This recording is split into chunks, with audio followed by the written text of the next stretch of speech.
ಭಾವನವನ ವೀಣಾ ತೊರೆಯ ನೀರದು ಹರಿದು ಹಳತನ್ನು ತೊರೆವಂತೆ ರಾಗ ಭಾವಗಳಿಲ್ಲಿ ನವನವೀನ ಮೊಗ್ಗು ದಳಗಳ ಬಿಡಿಸಿ ಕುಸುಮವನು ಪೊರೆವಂತೆ ರಾಗ ಭಾವಗಳಿಲ್ಲಿ ನವನವೀನ ಪದಗಳ ಪುರದಲ್ಲಿ ಹೊಸ ಕಾವ್ಯ ದೊರೆವಂತೆ ರಾಗ ಭಾವಗಳಿಲ್ಲಿ ನವನವೀನ ಭಾವನವನವೀನ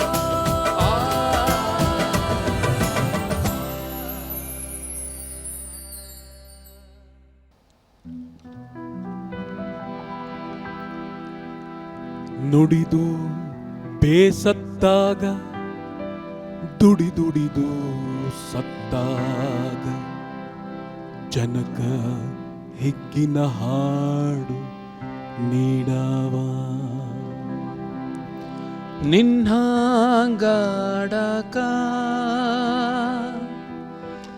ನಿನ್ಹಾಂಗ ಹಾಡಕ ನಿನ್ಹಾಂಗಾಡಕ ನಿನ್ಹಾಂಗ ಹಾಡಕ ಪಡೆದು ಬಂದವ ಬೇಕು ಗುರುದೇವ ಪಡೆದು ಬಂದವ ಬೇಕು ಗುರುದೇವ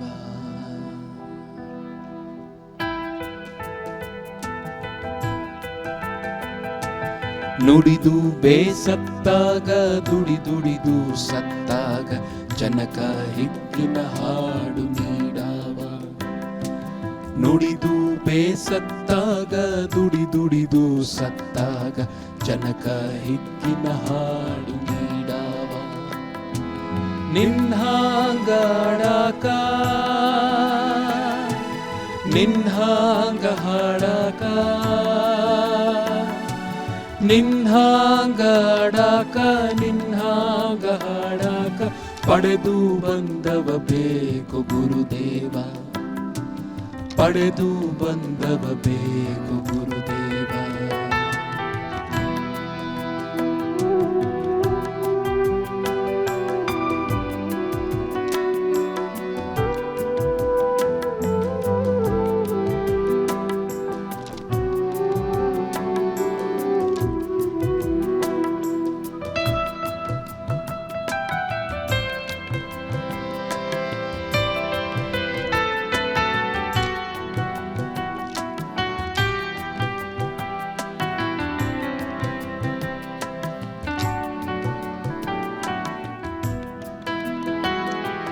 ಮಕ್ಕಳಾಗಿ ಆಡಿದಿ ಹಕ್ಕಾಗಿ ಹಾಡಿದಿ ಚಿಕ್ಕಾಗಿ ನೋಡಿದಿ ಗುರುದೇವ ಮಕ್ಕಳಾಗಿ ಆಡಿದಿ ಹಕ್ಕಾಗಿ ಹಾರಿದಿ ಚಿಕ್ಕಾಗಿ ನೋಡಿದಿ ಗುರುದೇವ ಬಳ್ಳ್ಯಾಗ ಕುಣಿದೀದಿ ಬೆಳಕಿನ್ಯಾಗ ತಣಿದೀದಿ ಬಳ್ಳ್ಯಾಗ ಕುಣಿದೀದಿ ಬೆಳಕಿನ್ಯಾಗ ತಣಿದೀದಿ ಹೂವಾಗಿ ಅರಳಿದಿ ಗುರುದೇವ ಹೂವಾಗಿ ಅರಳಿದಿ ಗುರುದೇವ ನುಡಿದು ಬೇಸತ್ತಾಗ ದುಡಿದುಡಿದು ಸತ್ತಾಗ ಜನಕ ಹಿಗ್ಗಿನ ಹಾಡು ನೀಡವ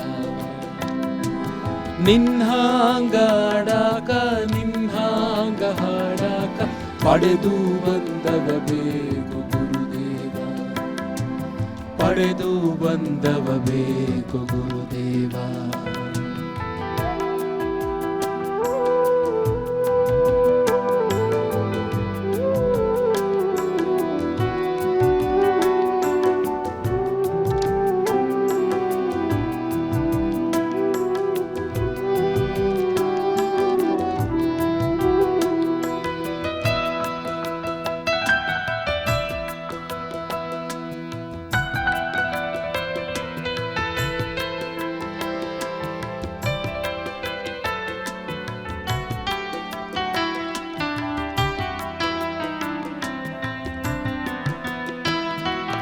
ಬೆಳಿಯಾಗಿ ಸಾಡಿದಿ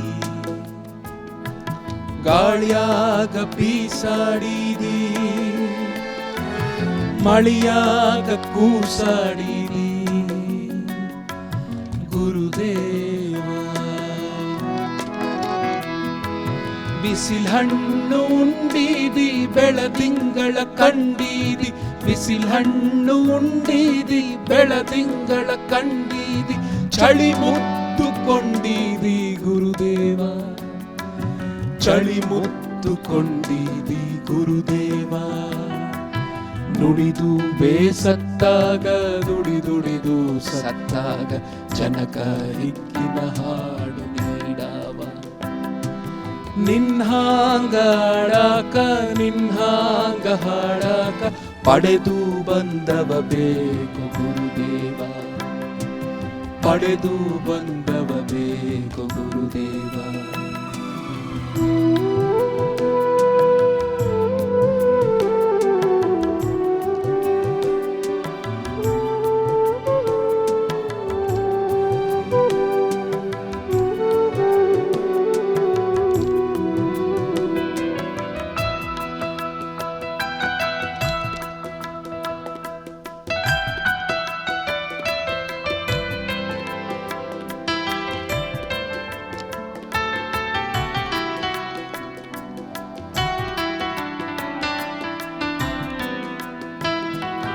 ಮೂಡಲಕ ಮೂಡಿದಿ ಪಡುವಲಕ ಓಡಿದಿ, ದಿಕ್ಕೆಲ್ಲ ಕೂಡಿದಿ ಗುರುದೇವ.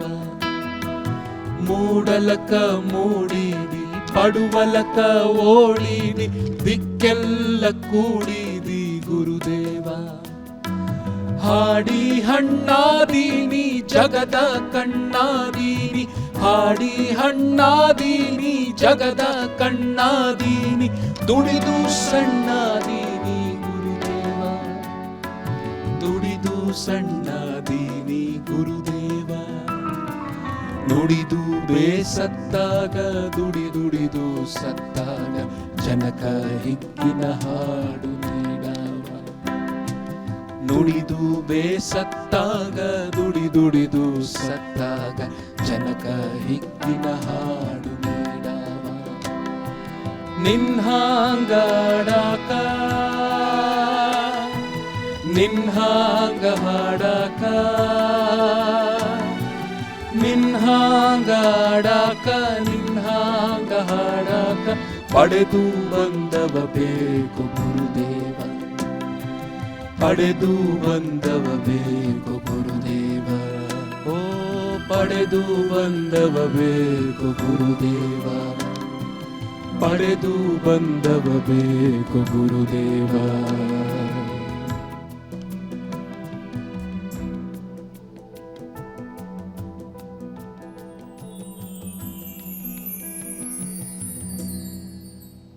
ಆತ್ಮೀಯ ಕಲಾ ಬಂಧುಗಳಿಗೆ ದೂರದರ್ಶನ ಚಂದನ ವಾಹಿನಿಯ ಭಾವ ನವನವೀನ ಕಾರ್ಯಕ್ರಮಕ್ಕೆ ಆದರದ ಸ್ವಾಗತ ಸುಸ್ವಾಗತ. ಕನ್ನಡ ಕಾವ್ಯದ ಇಂದ್ರಜಾಲ ಲೋಕಕ್ಕೆ, ಬೇಂದ್ರೆಯವರ ಭಾವಸಾಗರಕ್ಕೆ ನಿಮ್ಮೆಲ್ಲರನ್ನು ಸ್ವಾಗತಿಸುತ್ತಾ ನಾನು ನಿಮ್ಮ ಪ್ರದೀಪ. ನಮಸ್ಕಾರ, ನಾನು ಪ್ರವೀಣ್. ವರಕವಿ ದತ್ತಾತ್ರೇಯ ರಾಮಚಂದ್ರ ಬೇಂದ್ರೆ ಅವರ ಕಾವ್ಯದ ಹಲವು ಆಯಾಮದ ಗೀತೆಗಳನ್ನು ನಾವಿವತ್ತು ನಿಮ್ಮ ಮುಂದೆಗೆ ತಂದಿದ್ದೇವೆ. ಪ್ರಕೃತಿ ಗೀತೆ ಆಗಿರಬಹುದು, ಅಧ್ಯಾತ್ಮ ತತ್ವದ ಗೀತೆ ಆಗಿರಬಹುದು, ಮತ್ತು ಅವರ ಜೀವನದ ಅನುಭವಗಳಾಗಿರ್ಬೋದು, ಪ್ರೀತಿ ಪ್ರೇಮದ ಬಗ್ಗೆ ಆಗಿರ್ಬೋದು, ಹಲವಾರು ಆಯಾಮಗಳನ್ನು ಇಂದಿನ ಸಂಚಿಕೆಯಲ್ಲಿ ನಾವು ವಿಶ್ಲೇಷಿಸುತ್ತಿದ್ದೇವೆ ಕೂಡ, ಮತ್ತು ನಿಮಗೆ ಅದ್ಭುತವಾದ ಗೀತೆಗಳನ್ನು ಕೂಡ ನಾವು ಪ್ರೆಸೆಂಟ್ ಮಾಡ್ತಾ ಇದ್ದೇವೆ. ನಮ್ಮ ಕಾರ್ಯಕ್ರಮವನ್ನು ನಾದದ ಲೋಕಕ್ಕೆ ಕರೆದೊಯ್ಯಲು ನಮ್ಮ ವಾದ್ಯ ವೃಂದದವರ ಸಹಕಾರ ಬೇಕೇ ಬೇಕು. ಮೊದಲಿಗೆ ಕೀಬೋರ್ಡಲ್ಲಿ ಹಿರಿಯ ಕಲಾವಿದರಾದ ನಗರ ಕೃಷ್ಣ ಉಡುಪ, ಗಿಟಾರ್ ವಾದನದಲ್ಲಿ ಸಮರ್ಥ್ ದೇಸಾಯಿ, ಕೊಳಲು ವಾದನದಲ್ಲಿ ಹಿರಿಯ ಕಲಾವಿದರಾದ ರಮೇಶ್ ಕುಮಾರ್ GL, ತಬಲಾ ವಾದನದಲ್ಲಿ ಶ್ರೀನಿವಾಸ್ MC, ರಿದಮ್ ಪ್ಯಾಡ್ಸ್ನಲ್ಲಿ ಯಶೋಧರ್ V. ಮತ್ತು ಬೇಂದ್ರೆ ಅವರ ಬದುಕು, ಬರಹ ಹಾಗೂ ಅನೇಕ ವಿಚಾರಗಳನ್ನು ತಿಳಿಸ್ಕೊಡ್ಲಿಕ್ಕೆ ಸುಪ್ರಸಿದ್ಧ ಸಾಹಿತಿಗಳು ಮತ್ತು ವಾಗ್ಮಿಗಳಾದ ಡಾಕ್ಟರ್ GB ಹರೀಶ್ ಅವರು ಇವತ್ತು ನಮ್ಮೊಂದಿಗಿದ್ದಾರೆ. ಅವರನ್ನು ಆಹ್ವಾನಿಸುತ್ತಿದ್ದೇನೆ.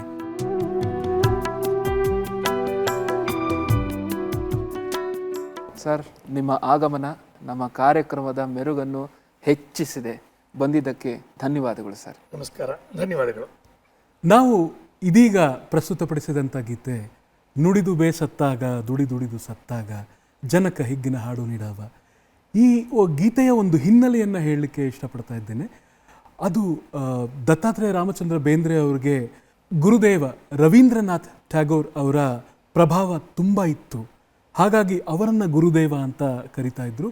ಅವರನ್ನು ಕುರಿತು ರಚಿಸಿದಂಥ ಒಂದು ಗೀತೆ ಸರ್. ಇದ್ರ ಬಗ್ಗೆ ನೀವೇನಾದರೂ ಒಂದೆರಡು ಮಾತನ್ನು ಹೇಳ್ಬೋದಾ? ಭಾಳ ಚೆನ್ನಾಗಿ ಹಾಡಿದ್ರಿ. ಇದು ಬೇಂದ್ರೆಯವರ ಸಖಿ ಗೀತ ಕವನ ಸಂಕಲನದ ಭಾಗದಲ್ಲಿ ಬರ್ತದೆ. ಬೇಂದ್ರೆಯವರಾಗಲಿ ಅಥವಾ ಕನ್ನಡದ ಎಲ್ಲ ಪ್ರಸಿದ್ಧ ಸಾಹಿತಿಗಳಾಗಲಿ ಆ ಕಾಲದಲ್ಲಿ, ನವೋದಯ ಕಾಲದಲ್ಲಿ ರವೀಂದ್ರನಾಥ್ ಟ್ಯಾಗೋರ್ ಅವ್ರನ್ನ ಗುರುದೇವ ಅಂತ ತೆಗೆದುಕೊಂಡಿದ್ರು. ಅವರ ಅಣ್ಣ ಮಾಸ್ತಿ ಅವರು ಕೂಡ ರವೀಂದ್ರನಾಥ್ ಟ್ಯಾಗೋರ್ ಬಗ್ಗೆನೇ ಒಂದು 3 ಸಂಪುಟಗಳ ಪುಸ್ತಕವನ್ನು ಬರೆದಿದ್ರು. ಈ ಹಾಡನ್ನು ಅವ್ರು ಯಾಕೆ ಬರೆದಿದ್ದಾರೆ ಅಂದರೆ, ರವೀಂದ್ರನಾಥ್ ಟ್ಯಾಗೋರ್ ಅವರ ಅಂತರಂಗ ಏನು ಅಂದರೆ, ಜನಗಳು ಕಷ್ಟಪಟ್ಟು ದುಡಿದು ಮನೆಗೆ ಬಂದರೆ, ಗುಡಿಸಲಿಗೆ ಬಂದರೆ, ಆವಾಗ ಅವ್ರಿಗೆ ಟ್ಯಾಗೋರ್ ಅವರ ಹಾಡು ಏನು ಒಂದು ಮುದವನ್ನು ಕೊಡ್ತಾ ಇತ್ತು ಅನ್ನೋದನ್ನು ಹೇಳಬೇಕು. ಮತ್ತು ಟ್ಯಾಗೋರ್ ಅವರ ಸಾಹಿತ್ಯ ಪೂರ್ವಕ್ಕೂ ಹೋಯಿತು, ಪಶ್ಚಿಮಕ್ಕೂ ಹೋಯಿತು ಅಂತ ಹೇಳಬೇಕಾದ್ರೆ ಮೂಡಣಕ ಓಡಿದಿ ಪಡುವಲಕ ನೋಡಿದಿ ಅಂತಿದೆ. ಮತ್ತು ಹಾಡ್ತಾ ಹಾಡ್ತಾ ಅವರು ಹಣ್ಣಾಗೋದು ಅಂದರೆ ಒಂದರ್ಥ ಕನ್ನಡದಲ್ಲಿ ಪಕ್ವವಾಗೋದು, ಇನ್ನೊಂದು ವಯಸ್ಸಾಗ್ತಾ ಆಗ್ತಾ ಬಳಲ್ತಾರೆ. ಇಲ್ಲಿ ಹಾಡಿ ಹಣ್ಣಾದೀನಿ ಅಂತ ಹೇಳ್ತಾರೆ. ಬೇಂದ್ರೆ ಅವ್ರದ್ದು ಇಲ್ಲಿ ಹೇಳಬೇಕು, ಒಂದು ಕವನದಲ್ಲಿ ಅವ್ರು ಹೇಳ್ತಾರೆ, ಗೀತದೊಳಗಿನ ಬಲವು ಯಾತರೊಳಗೂ ಇಲ್ಲ. ಗೀತದೊಳಗಿನ ಬಲವು ಯಾತರೊಳಗೂ ಇಲ್ಲ ಅಂತ ಅವ್ರು ಹೇಳುವ ಗೀತ ಯಾವುದು ಅಂದರೆ ಅದು ಗೀತೆ, ಭಗವದ್ಗೀತೆ ಅಲ್ಲ. ಅವ್ರು ಹೇಳೋದು ಗೀತಾಂಜಲಿ. ಟ್ಯಾಗೋರ್ ಅವರ ಗೀತಾಂಜಲಿಯ ಬಗ್ಗೆ ಹೇಳ್ತಾ, ಈ ಗೀತಾಂಜಲಿ ಅನ್ನುವುದು ಬಂಗಾಳಿ ಸಾಹಿತ್ಯದಲ್ಲಿ ಬಂದಂಥ ಬಹಳ ಪ್ರಸಿದ್ಧವಾದಂಥ ಟ್ಯಾಗೋರ್ ಅವರ ರಚನೆ. ಅದು ಕನ್ನಡಿಗರ ಮೇಲೆ ತುಂಬ ದೊಡ್ಡ ಪರಿಣಾಮವನ್ನು ಬೀರ್ತು. ಬೇಂದ್ರೆಯವರು ಮತ್ತು ಬೇಂದ್ರೆಯವರ ಸಂಗಡಿಗರಾದ ಪ್ರಹ್ಲಾದ ನರೇಗಲ್ಲವರಾಗ್ಬೋದು, ಮಧುರಚಂದ್ರ ಆಗ್ಬೋದು, ಇನ್ನೂ ಅನೇಕರು ಒಂದು ಗೆಳೆಯರ ಗುಂಪು ಅಂತ ಮಾಡಿಕೊಂಡಿದ್ರು. ಆ ಗೆಳೆಯರ ಗುಂಪಿನಲ್ಲಿ ಬೇಂದ್ರೆಯವರು ಮತ್ತು ಉಳಿದವರು ಟ್ಯಾಗೋರ್ ಅವರ ಸಾಹಿತ್ಯವನ್ನು ತುಂಬ ಆಳವಾಗಿ ಅಭ್ಯಾಸ ಮಾಡ್ತಿದ್ರು. ಅವರಲ್ಲಿ ಕೆಲವರು ಬಂಗಾಳಕ್ಕೆ ಹೋದರು. ಶಾಂತಿನಿಕೇತನದಲ್ಲಿ ಅವರು ನಡೆಸ್ತಿದ್ದಂಥ ಶಾಲೆ ಅಥವಾ ವಿಶ್ವವಿದ್ಯಾಲಯದಲ್ಲೇ ಸ್ವತಃ ಟ್ಯಾಗೋರ್ ಅವರ ಶಿಷ್ಯರಾಗಿ ಅವರ ಅನುಭವಗಳನ್ನು ಅವರು ಪಡೆದುಕೊಂಡು ಬಂದರು. ಮುಂದೆ ಬಂದು ಅದನ್ನು ಒಬ್ಬರು ಅವರ ಸ್ನೇಹಿತರು ನಾಕಂಡ ಗೆಳೆಯರ ಗುಂಪು ಅನ್ನೋ ಪುಸ್ತಕದಲ್ಲಿ ಆ ವಿವರಗಳನ್ನು ಕೂಡ ಕೊಡ್ತಾರೆ. ಅಂದರೆ ಇದೇನು ನಮ್ಗೆ ಗೊತ್ತಾಗತ್ತೆ ಅಂದರೆ, ನವೋದಯ ಕಾಲದಲ್ಲಿ ಸಾಹಿತಿಗಳು ಸಾಹಿತ್ಯವನ್ನು ತುಂಬ ಸೀರಿಯಸ್ ಆಗಿ ತೊಗೊಂಡಿದ್ರು, ಗಂಭೀರವಾಗಿ ತೊಗೊಂಡಿದ್ರು. ಒಂದು ಸಾಹಿತ್ಯವನ್ನು ಕಲಿಬೇಕು ಅಂದರೆ ಆ ಭಾಷೆಗೆ ಹೋಗ್ತಾಯಿದ್ರು, ಆ ನಾಡಿಗೆ ಹೋಗ್ತಾಯಿದ್ರು, ಅಲ್ಲಿರೋ ಪ್ರಸಿದ್ಧವಾಗಿರೋ ಕಲಾವಿದರು ಸಾಹಿತಿಗಳನ್ನು ಭೇಟಿ ಮಾಡ್ತಾಯಿದ್ರು. ಹೀಗಾಗಿ ಬೇಂದ್ರೆಯವರು ತಮ್ಮ ಜೀವನದ ಕಾವ್ಯ ಗುರುಗಳಲ್ಲಿ ಒಬ್ಬರು ಅಂತ ಜಾಕ್ ರೆಸೆಲ್ ಅನ್ನೋರು, ಮತ್ತು ಕನ್ನಡದಲ್ಲಂತೂ ಸರಿಯೇ ಸರಿ ಸರ್ವಜ್ಞ ಇರ್ಬೋದು, ಲಕ್ಷ್ಮೀಶ ಇರ್ಬೋದು, ಪಂಪ ಇರ್ಬೋದು, ಅವ್ರುಗಳನ್ನೆಲ್ಲ ಕುಮಾರವ್ಯಾಸ ಇರ್ಬೋದು, ಅವರನ್ನು ಗುರುವಾಗಿ ತೆಗೆದುಕೊಂಡಿದ್ದರು ಲಕ್ಷ್ಮೀಶನ್ನು. ಮತ್ತು ಬಂಗಾಳದಿಂದ ಅವರು ರವೀಂದ್ರನಾಥ್ ಟ್ಯಾಗೋರ್ ಅವ್ರನ್ನ ತಮ್ಮ ಗುರುವಾಗಿ ತೆಗೆದುಕೊಂಡಿದ್ದರು. ತಮ್ಮ ಬಹಳ ದೊಡ್ಡ ಗ್ರಂಥವಾದ ಗದ್ಯ ಗ್ರಂಥವಾದ ಸಾಹಿತ್ಯದ ವಿರಾಟ್ ಸ್ವರೂಪ, ಆ ಗ್ರಂಥದಲ್ಲಿ ರವೀಂದ್ರನಾಥ್ ಟ್ಯಾಗೋರ್ ಬಗ್ಗೆನೇ ತುಂಬ ವಿಶೇಷವಾದಂಥ ಲೇಖನಗಳನ್ನು ಬೇಂದ್ರೆಯವರು ಬರೀತಾರೆ. ಅದೆಲ್ಲದರ ಒಂದು ರಸದಂತೆ, ಸಾರದಂತೆ ನಮಗೆ ಈಗ ನೀವು ಹಾಡಿದಂಥ ಈ ಗೀತೆಯಲ್ಲಿ ಆ ಎಲ್ಲ ಗುಣಗಳು ಕಂಡುಬರುತ್ತೆ. ಈ ಗೀತೆಯ ಸ್ವರ ಸಂಯೋಜನೆ ನಾನು ಮತ್ತು ಪ್ರದೀಪ್ ನಾವೇ ಮಾಡಿ ತುಂಬ ಚೆನ್ನಾಗಿದೆ, ಹೊಸ ಕೊಡುಗೆ. ಮಾಡ್ತಾ ಮಾಡ್ತಾ ಈ ಕಂಪೋಸಿಷನ್ನ ವಿ ಎಂಜಾಯ್ಡ್ ಅ ಲಾಟ್. ಇನ್ನೊಂದು ನೀವು ಹೇಳುವಾಗ ಹೊಳೆದಿದ್ದು ಸಖಿ ಗೀತ ಅನ್ಬೇಕಾದ್ರೆ, ಸಖಿ ಅನ್ನೋದು ಇಡೀ ಪುಸ್ತಕದಲ್ಲಿ ಅವರ ಅವ್ರನ್ನ ಇಟ್ಕೊಂಡು ಬರೆದಿರೋ ಕವನ ಸಾಕಷ್ಟಿದೆ ಅಲ್ಲಿ. ಈ ಗೀತ ಅನ್ನೋದು ಸಖಿಗೋಸ್ಕರ ಬರೆದಿರೋ ಗೀತಾನೂ ಹೌದು, ಮತ್ತು ಕೊನೆಯಲ್ಲಿ ಈ ಗೀತಾಂಜಲಿಯ ರಚನೆಕಾರರಾದ ಟ್ಯಾಗೋರ್ ಬಗ್ಗೆ ಸೇರಿಸಿರೋದ್ರಿಂದ ಇಲ್ಲಿ ಸಖಿ ಗೀತದಲ್ಲಿ ಅವರು ಕೂಡ ಇದ್ದಾರೆ. ಒಂದು ಮನೆಯ ಕೌಟುಂಬಿಕ ಸಖ್ಯ, ಇನ್ನೊಂದು ಸಾಹಿತ್ಯ ವಲಯದ ಸಖ್ಯ.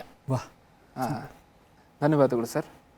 ನಮ್ಮ ಮುಂದಿನ ಗೀತೆ ಹೊಸ ದ್ವೀಪಗಳಿಗೆ ಹೊರಟಾನ ಬನ್ನಿ, ಅಂದದೋ ಅಂದದ ಅಂದದೋ ಅಂದದ, ಬಂಗಾರ ನೀರ ಕಡಲಾಚೆ ಗೀಚೆಗಿದೆ ನೀಲ ನೀರ ತೀರ. ಸರ್, ಈ ಹಾಡಿನ ಬಗ್ಗೆ ಒಂದೆರಡು ಮಾತು ಹೇಳ್ತೀರಾ? ಭಾಳ ಚೆನ್ನಾಗಿದೆ. ಅಲ್ಲಿ ಹೊಸ ಒಂದು ಬಂದರಿಗೆ ಅಥವಾ ಹೊಸ ಒಂದು ತೀರಕ್ಕೆ ಹೋಗ್ತಾ ಇದ್ದೀವಿ ಅಂತ ಹೇಳ್ತಾರೆ ಅಲ್ವಾ, ಬಂದದ ಅಂತ. ಯಾರ ಬಗ್ಗೆ ಹೇಳ್ತಿದ್ದಾರೆ ಅಂದರೆ, ಹಿಂದಿನ ಗೀತೆಯಲ್ಲಿ ನಾವು ಬಂಗಾಳದ ಪ್ರಸಿದ್ಧ ಕವಿ ಟ್ಯಾಗೋರ್ ಬಗ್ಗೆ ನೋಡಿದ್ವಿ. ಇದರಲ್ಲಿ ಅವರ ಆತ್ಮಗುರುಗಳು ಶ್ರೀ ಅರವಿಂದರು, ಅವ್ರನ್ನ ಬಂಗಾಳದಲ್ಲಿ ಅರೋಬಿಂದೋ ಅಂತ ಕರೀತಾರೆ. ಶ್ರೀ ಅರವಿಂದರನ್ನ ಇವರು ಗುರು ಅಂತ ತೆಗೆದುಕೊಂಡ್ರು. ಅರವಿಂದರು ಬದಲು ಕ್ರಾಂತಿಕಾರಿಗಳಾಗಿದ್ದರು. ಅವರು ಸ್ವಾತಂತ್ರ್ಯ ಹೋರಾಟದಲ್ಲಿ ಭಾಗವಹಿಸಿದರು. ಆಮೇಲೆ ಬ್ರಿಟಿಷ್ನವರು ಅವ್ರನ್ನ ಹಿಡಿಯಕ್ಕೆ ಬಂದಾಗ ಫ್ರೆಂಚರ ಒಂದು ಕಾಲೋನಿ ವಸಾಹತು ಆಗಿದ್ದಂಥ ಪಾಂಡಿಚೇರಿಗೆ ಹೋದರು. ಪಾಂಡಿಚೇರಿನಲ್ಲಿ ಅವರು ಆಶ್ರಮವನ್ನು ಕಟ್ಕೊಂಡು ತಪಸ್ಸು ಮಾಡಿದ್ರು. ಬಹಳ ದೊಡ್ಡ ಯೋಗಿಗಳಾಗಿ ಅವರು ಇಂಟೆಗ್ರಲ್ ಯೋಗ ಅಥವಾ ಪೂರ್ಣ ಯೋಗ ಅನ್ನುವಂಥ ಒಂದು ಫಿಲಾಸಫಿ ಅಂತ ನನಗೂ ಕೂಡ ಬಹಳ ಇಷ್ಟ. ಒಂದು 25 ವರ್ಷದಿಂದ ನಾನು ಆ ದಾರಿನಲ್ಲಿ ಇದ್ದೀನಿ, ಅರವಿಂದ್ರ ದಾರಿನಲ್ಲಿ. ಅರವಿಂದರು ನನ್ನ ಗುರುಗಳು, ಬೇಂದ್ರೆಯವ್ರಿಗೂ ಅರವಿಂದ್ರ ಗುರುಗಳು. ಇಲ್ಲಿ ಹೇಳ್ತಾ ಇರೋದು ಬಂಗಾರ ನೀರ ಕಡಲಾಚೆ ಈಚೆ ಅಂತ ಹೇಳಬೇಕಾದ್ರೆ ಇನ್ನೂ ಆಚೆಗೆ ಇದುವರೆಗೂ ನಾವು ಅಂದ್ಕೊಂಡಿರುವ ಪ್ರಜ್ಞೆ, ಇದುವರೆಗೂ ಮನುಷ್ಯ ಅಂದ್ಕೊಂಡಿರೋ ಕಾನ್ಷಿಯಸ್ನೆಸ್ ಅಂತ ಯಾವುದಿದೆ ಇದೇ ಅಂತಿಮ ಅಲ್ಲ. ಮನುಷ್ಯ ಈ ಸೃಷ್ಟಿಯ ಕೊನೆ ಅಲ್ಲ. ಹೀಗೆ ಹೇಗೆ ಡಾರ್ವಿನ್ ಹೇಳಿದ ಮಂಗನಿಂದ ಮಾನವ ಅಂತ, ಮನುಷ್ಯನೇನು ಅಂದ್ಕೊಂಡ್ಬಿಡ್ತೀವಿ ಅಂದರೆ man is the pinnacle of the creation ಅಂತ. ಮನುಷ್ಯನೇ ಸೃಷ್ಟಿಯ ಅಂತಿಮ ಬಿಂದು ಅಲ್ಲ. ಈ ಇಡೀ ಸೃಷ್ಟಿಯ ಒಂದು ದೊಡ್ಡ ಸೇತುವೆನಲ್ಲಿ ಮನುಷ್ಯ ಮಧ್ಯದಲ್ಲಿದ್ದಾನೆ. ಈ ಮನುಷ್ಯ ಆದಮೇಲೆ ಒಬ್ಬ ಮಹಾಮಾನವ ಬರ್ತಾನೆ, ಸೂಪರ್ ಮ್ಯಾನ್ ಅಂತ ಅದನ್ನು ಅರವಿಂದರು ಕರೀತಾರೆ, ಸೂಪರ್ ಮ್ಯಾನ್ ಅಂತ. ಆ ಸೂಪರ್ ಮ್ಯಾನನ್ನು ಅವನು ಬಂದು ಇಡೀ ಮನುಷ್ಯ ಕುಲವನ್ನು ಉದ್ಧಾರ ಮಾಡಿ ಎಲ್ಲರನ್ನೂ ಕೂಡ ಇನ್ನೂ ಎತ್ತರದ ಒಂದು ಪ್ರಜ್ಞೆಯ ಮಟ್ಟಕ್ಕೆ, ಹೈಯರ್ ಲೆವೆಲ್ ಆಫ್ ಕಾನ್ಷಿಯಸ್ನೆಸ್ ಅಲ್ಲಿ ಕರ್ಕೊಂಡು ಹೋಗ್ತಾನೆ. ಅದನ್ನು ಕುರಿತು ಬರೆದಿರುವಂಥ ಪದ್ಯ ಇದು. ಹಾಗಾಗಿ ಇದು ಸಾಮಾನ್ಯ ಸೂರ್ಯೋದಯ ಆದಾಗ ನಿಮಗೆ ಹೊಂಬಣ್ಣಕ್ಕಿಂತಲೂ ಕೂಡ ಅರುಣೋದಯದ ಬಣ್ಣ ಬರುತ್ತೆ. ಹೌದು. ಇಲ್ಲಿ ಇವರು ಚಿನ್ನದ ಬಣ್ಣವನ್ನು ಹೇಳ್ತಾ ಇದ್ದಾರೆ ಅಲ್ವಾ, ಬಂಗಾರದ ಬಣ್ಣ ಬರ್ತಾ ಇದೆ. ಈ ಬಂಗಾರದ ಬಣ್ಣ ಯಾವುದು ಅಂತ ಹೇಳಿದ್ರೆ ಇದನ್ನು ಅರವಿಂದ್ರ ಪಂಥದಲ್ಲಿ ಹೇಳುವಂಥದ್ದು ಸನ್ಲಿಟ್ ಪಾತ್ ಅಂತ. ಆ ದಾರಿನಲ್ಲಿ ಹೋಗುವುದಕ್ಕೆ ನಾವೆಲ್ಲರೂ ಸಜ್ಜಾಗಬೇಕು. ಅವನು ಒಂದು ಹೊಸ ದ್ವೀಪಗಳಿಗೆ ನಮ್ಮನ್ನು ಕರ್ಕೊಂಡು ಹೋಗ್ತಾನೆ. ಆ ಹೊಸ ದ್ವೀಪಗಳಿಗೆ ಮನುಷ್ಯರೆಲ್ಲ ಹೋಗಬೇಕು. ಅಂದರೆ ಅರವಿಂದರ ಕೃಪೆ, ಅರವಿಂದರ ಒಂದು ಕಟಾಕ್ಷ ಮನುಷ್ಯ ಕುಲದ ಮೇಲೆ ಆಗ್ತಾ ಇದೆ. ಅದನ್ನು ಕನ್ನಡಿಗರಾದ ನಾವು ಕೂಡ ಬಳಸ್ಕೊಳ್ಳೋಣ ಅಂತ ಈ ಕವಿ ಕನ್ನಡದಲ್ಲಿ ಕಟ್ಟಿರುವಂಥ ಕವನ ಇದು. ಆಮೇಲೆ ಇದರಲ್ಲಿ ಪದಗಳ ಆಟ, ಕಂಡವರಿಗೆಲ್ಲ ಕಂಡವರಿಗಷ್ಟೇ, ಖಂಡಿತು ಇದರ ಹದನು, ಸಿಕ್ಕಲ್ಲಿ ಅಲ್ಲ ಸಿಕ್ಕಲ್ಲಿ ಮಾತ್ರ. ಎಷ್ಟು ಅಂದರೆ ಸಿಕ್ಕಲ್ಲಿ ಅಲ್ಲ ಸಿಕ್ಕಲ್ಲಿ ಮಾತ್ರ. ಎಷ್ಟು ಚೆನ್ನಾಗಿದೆ, ಒಂದೇ ಪದದಲ್ಲಿ ಎರಡು ಆಯಾಮಗಳಲ್ಲಿ ನೋಡುವಂಥ. ಏನಕ್ಕೆ ಅಂದರೆ ಬೇಂದ್ರೆ ಅವರು ಕವಿನೂ ಆಗಿದ್ದರು, ಜೊತೆಗೆ ಅವರು ಆಧ್ಯಾತ್ಮದ ಉಪಾಸಕರಾಗಿದ್ದರು. ಅವರು ಸ್ಪಿರಿಚುವಲ್ ಸೀಕರ್ ಅಂತ ಹೇಳ್ತಾರೆ ಇಂಗ್ಲೀಷ್ನಲ್ಲಿ, ಜಿಜ್ಞಾಸು ಅಂತ ಹಿಂದಿನಲ್ಲಿ ಹೇಳ್ತಾರೆ. ಅವರು ಜಿಜ್ಞಾಸು ಆಗಿದ್ದರು, ಆಧ್ಯಾತ್ಮದ ಜಿಜ್ಞಾಸು ಆಗಿದ್ದರಿಂದ ತಾವು ಜೀವನದಲ್ಲಿ ಏನೇನು ಆಧ್ಯಾತ್ಮಿಕ ಸಾಧನೆ ಮಾಡಿದ್ರು ಆ ಸಾಧನೆಗಳನ್ನೆಲ್ಲ ಅವರು ಕವನದ ರೂಪದಲ್ಲಿ ಹೇಳಿದ್ರು. ಈಗ ಪಟ್ಟ ಪಾಡೆಲ್ಲವೂ ಹುಟ್ಟ ಹಾಡಾಯಿತು ಅಂತ ಹೇಳ್ತಾರೆ. ನಾನು ಏನೇನು ಅನುಭವಿಸಿದೆ ಕಷ್ಟಗಳು ಅದೆಲ್ಲವನ್ನೂ ನಾನು ಕವನವಾಗಿ ತೆಗೆದುಕೊಂಡು ಬಂದೆ ಅಂತ ಹೇಳ್ತಾರಲ್ವ. ಹೀಗಾಗಿ ಬೇಂದ್ರೆಯವರ ಸುಮಾರು ಒಂದು 50 ಅಥವಾ 60ರಷ್ಟು ಕವನಗಳು ಕೇವಲ ಅರವಿಂದರು ಮತ್ತು ಮದರ್ ಶ್ರೀಮಾತೆ ಅವ್ರ ಮೇಲೇ ಈ ಕವನಗಳನ್ನು ಬರೆದಿದ್ದಾರೆ. ಅದರಲ್ಲಿ ಒಂದು ಕವನ ಇವಾಗ ನೀವು ಹಾಡ್ತಾ ಇರುವಂಥದ್ದು. ಬೇಂದ್ರೆ ಅವರ ಹಲವಾರು ವಿಚಾರಗಳನ್ನು ನಮಗೆ ಜಿ ಬಿ ಹರೀಶ್ ಅವರು ಇನ್ನು ತಿಳಿಸಿಕೊಡಲಿದ್ದಾರೆ. ಇದೀಗ ನಾವು ಮುಂದಿನ ಗೀತೆಯತ್ತ ತೆರಳೋಣ. ಬಂಗಾರ ನೀರ ಕಡಲಾಚೆ ಗೀಚೆಗಿದೆ ನೀಲ ನೀಲ ತೀರ. ಇದರ ಸ್ವರ ಸಂಯೋಜನೆ ಮಾಡಿರೋದು ಡಾಕ್ಟರ್ ಸಿ ಅಶ್ವಥ್.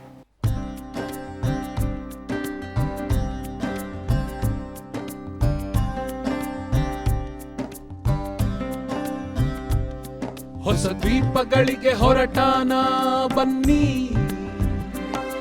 ಅಂದದೋ ಅಂದದ ಹೊಸ ದ್ವೀಪಗಳಿಗೆ ಹೊರಟಾನ ಬನ್ನಿ, ಅಂದದೋ ಅಂದದ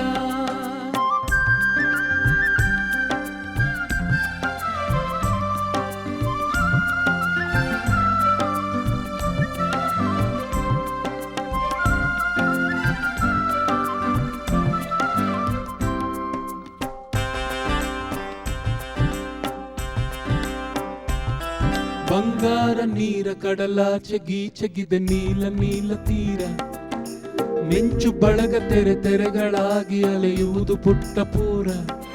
ಅದು ನಮ್ಮ ಊರು, ಇದು ನಿಮ್ಮ ಊರು, ತಮ್ಮ ಊರು ತೀರ. ಅದರೊಳಗೆ ನಾವು, ನಮ್ಮೊಳಗೆ ತಾವು, ಅದು ಇಲ್ಲ ಬಣ್ಣ ದೂರ. ಬಂಗಾರ ನೀರ ಕಡಲಾಚೆ ಗೀಚೆಗಿದೆ ನೀಲ ನೀಲ ತೀರ, ಮಿಂಚು ಬಳಗ ತೆರೆ ತೆರೆಗಳಾಗಿ ಅಲೆಯುವುದು ಪುಟ್ಟ ಪೂರ. ಅದು ನಮ್ಮ ಊರು, ಇದು ನಿಮ್ಮ ಊರು, ತಮ್ಮ ಊರು ತೀರ. ಅದರೊಳಗೆ ನಾವು, ನಮ್ಮೊಳಗೆ ತಾವು, ಅದು ಇಲ್ಲ ಬಣ್ಣ ದೂರ. ಹೊಯ್ಯ ಹೋ ಹೋ ಹೊಯ್ಯ, ಹೊಯ್ಯ ಹೋ ಹೋ ಹೊಯ್ಯ.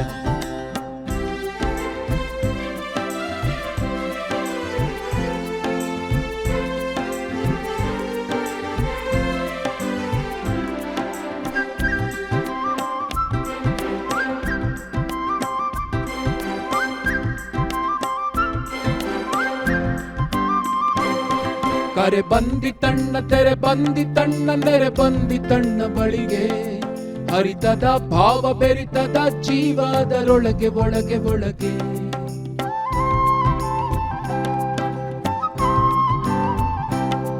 ಕರೆ ಬಂದಿತಣ್ಣ ತೆರೆ ಬಂದಿತಣ್ಣ ನೆರೆ ಬಂದಿತಣ್ಣ ಬಳಿಗೆ ಹರಿತದ ಭಾವ ಬೆರಿತದ ಜೀವದರೊಳಗೆ ಒಳಗೆ ಒಳಗೆ ಇದೆ ಸಮಯವಣ್ಣ ಇದೆ ಸಮಯ ತಮ್ಮನಂ ನಿಮ್ಮ ಆತ್ಮಗಳಿಗೆ ಇದೆ ಸಮಯವಣ್ಣ ಇದೆ ಸಮಯ ತಮ್ಮನಂ ನಿಮ್ಮ ಆತ್ಮಗಳಿಗೆ ಅಂಬಿಗನು ಬಂದ ನಂಬಿಗನು ಬಂದ ಬಂದತ ದಿವ್ಯಗಳಿಗೆ ಬಂಗಾರ ನೀರ ಕಡಲಾಚೆ ಗೀಚೆಗಿದೆ ನೀಲ ನೀಲ ತೀರ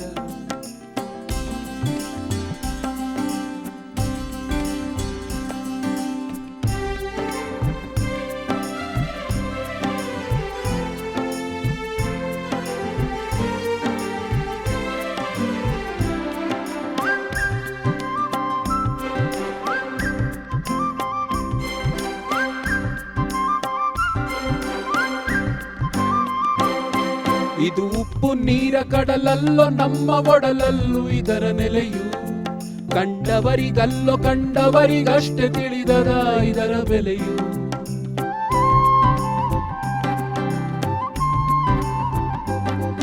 ಇದು ಉಪ್ಪು ನೀರ ಕಡಲಲ್ಲೋ ನಮ್ಮ ಒಡಲಲ್ಲೂ ಇದರ ನೆಲೆಯು ಕಂಡವರಿಗಲ್ಲೋ ಕಂಡವರಿಗಷ್ಟೇ ತಿಳಿದದ ಇದರ ಬೆಲೆಯು ಸಿಕ್ಕಲ್ಲಿ ಅಲ್ಲ ಸಿಕ್ಕಲ್ಲಿ ಮಾತ್ರ ಒಡೆಯುವುದು ಇದರ ಸೆಲೆಯು ಸಿಕ್ಕಲ್ಲಿ ಅಲ್ಲ ಸಿಕ್ಕಲ್ಲಿ ಮಾತ್ರ ಒಡೆಯುವುದು ಇದರ ಸೆಲೆಯು ಕಣ್ಣರಳಿದಾಗ ಕಣ್ಣೊರಳಿದಾಗ ಹೊಳೆಯುವುದು ಇದರ ಕಳೆಯು ಬಂಗಾರ ನೀರ ಕಡಲಾಚೆ ಗೀಚೆಗಿದೆ ನೀಲ ನೀಲ ತೀರ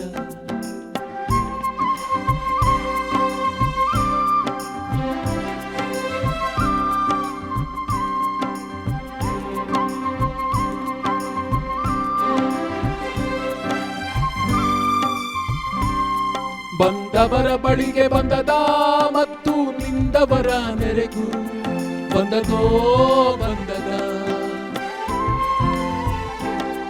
ನವಮನು ಬಂದ ಹೊಸ ದ್ವೀಪಗಳಿಗೆ ಹೊರಟಾನ ಬನ್ನಿ ಅಂದದೋ ಅಂದದ ನವಮನು ಬಂದ ಹೊಸ ದ್ವೀಪಗಳಿಗೆ ಹೊರಟಾನ ಬನ್ನಿ ಅಂದದೋ ಅಂದದ ಅಂದದೋ ಅಂದದ ಅಂದದೋ ಅಂದದ ಅಂದದೋ ಅಂದದ ಹೊಸ ದ್ವೀಪಗಳಿಗೆ ಹೊರಟಾನ ಬನ್ನಿ ಅಂದದೋ ಅಂದದ ಹೊಸ ದ್ವೀಪಗಳಿಗೆ ಹೊರಟಾನ ಬನ್ನಿ ಅಂದದೋ ಅಂದದ ಅಂದದೋ ಅಂದದ ಅಂದದೋ ಅಂದದ ಅಂದದೋ ಅಂದದ ಅಂದದೋ ಅಂದದ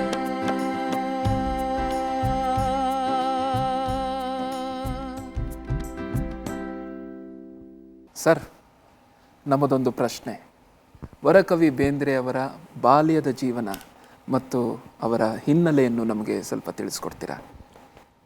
ವರಕವಿ ಬೇಂದ್ರೆಯವರು ಬಾಲ್ಯ ಬಹಳ ಕಷ್ಟದಲ್ಲಿ ಬಡತನದಲ್ಲಿತ್ತು. ಭಾಳ ಚಿಕ್ಕ ವಯಸ್ಸಿನಲ್ಲೇ ಅವರಿಗೆ ಬಾಲ್ಯದಲ್ಲಿ ತಂದೆ ತಾಯಿಗಳ ಜೊತೆ ಇರುವ ಆನಂದದ ಭಾಗಕ್ಕಿಂತಲೂ ಅನೇಕ ರೀತಿಯ ಕಷ್ಟಗಳನ್ನು ನೋಡಬೇಕಾಗಿ ಬಂತು. ಉದಾಹರಣೆಗೆ ಅವ್ರ ಅಜ್ಜಿ ಕಷ್ಟಪಟ್ಟು ಒಂದು ಮೆಸ್ ನಡೆಸ್ತಾಯಿದ್ರು. ಮೆಸ್ ನಡೆಸ್ಕೊಂಡು ಇರುವಾಗ ಅಲ್ಲಿ ಒಂದು ಸರ್ತಿ ಇವರು ಕೂಡ ಊಟಕ್ಕೆ ಬರೋರಿಗೆಲ್ಲ ಬಡಿಸ್ತಾಯಿದ್ರು ಬೇಂದ್ರೆಯವ್ರಿಗೆ. ಏನೋ ಮಾತಿಗೆ ಬಂದು ಅಜ್ಜಿಗೂ ಇವ್ರಿಗೂ ಜಗಳ ಆಯಿತು. ಚಿಕ್ಕ ಹುಡುಗ, ನಾನು ಮನೆ ಬಿಟ್ಟು ಹೋಗ್ತೀನಿ ಅಂದರು ಬೇಂದ್ರೆ ಅಂಬಿಕಾತನಯ. ಅವ್ರ ಅಜ್ಜಿ ಎಲ್ಲಿ ಹೋಗ್ತಾನೆ ಇವನು, ಮಧ್ಯಾಹ್ನದ ಹೊತ್ತಿಗೆ ಊಟಕ್ಕೆ ಬರ್ತಾನೆ ಅಂದರೆ ಬರಲೇ ಇಲ್ಲ. ಬೇಂದ್ರೆಯವರು ತಮ್ಮ ಪುಟ್ಟ ಸಹೋದರನ ಕರ್ಕೊಂಡು ಆಚೆ ಹೋದರು ಧಾರವಾಡದಲ್ಲಿ. ಯಾರೋ ಅವರು ಭಾಷಣ ಮಾಡ್ತಾಯಿದ್ರು, ಸ್ವಾತಂತ್ರ್ಯ ಚಳುವಳಿ ಕಾಲ. ಭಾಷಣ ಮಾಡೋರು ಹೇಳಿದರು, ನಾವು ಭಾಷಣ ಮಾಡೋದನ್ನು ಯಾರಾದರೂ ಬೇರೆ ಭಾಷೆಗೆ ಅನುವಾದ ಮಾಡಿ ಅಲ್ಲೇ ಹೇಳಿದ್ರೆ ಇಷ್ಟು ಆಣೆ ದುಡ್ಡು ಕೊಡ್ತೀವಿ ಅಂತ. ಬೇಂದ್ರೆಯವ್ರು ನಾನು ಹೇಳ್ತೀನಿ ರೀ ಅಂದರು. ಅಂದರೆ ಅವ್ರ ಧೈರ್ಯ ತಾಕತ್ತು ನೋಡಿ.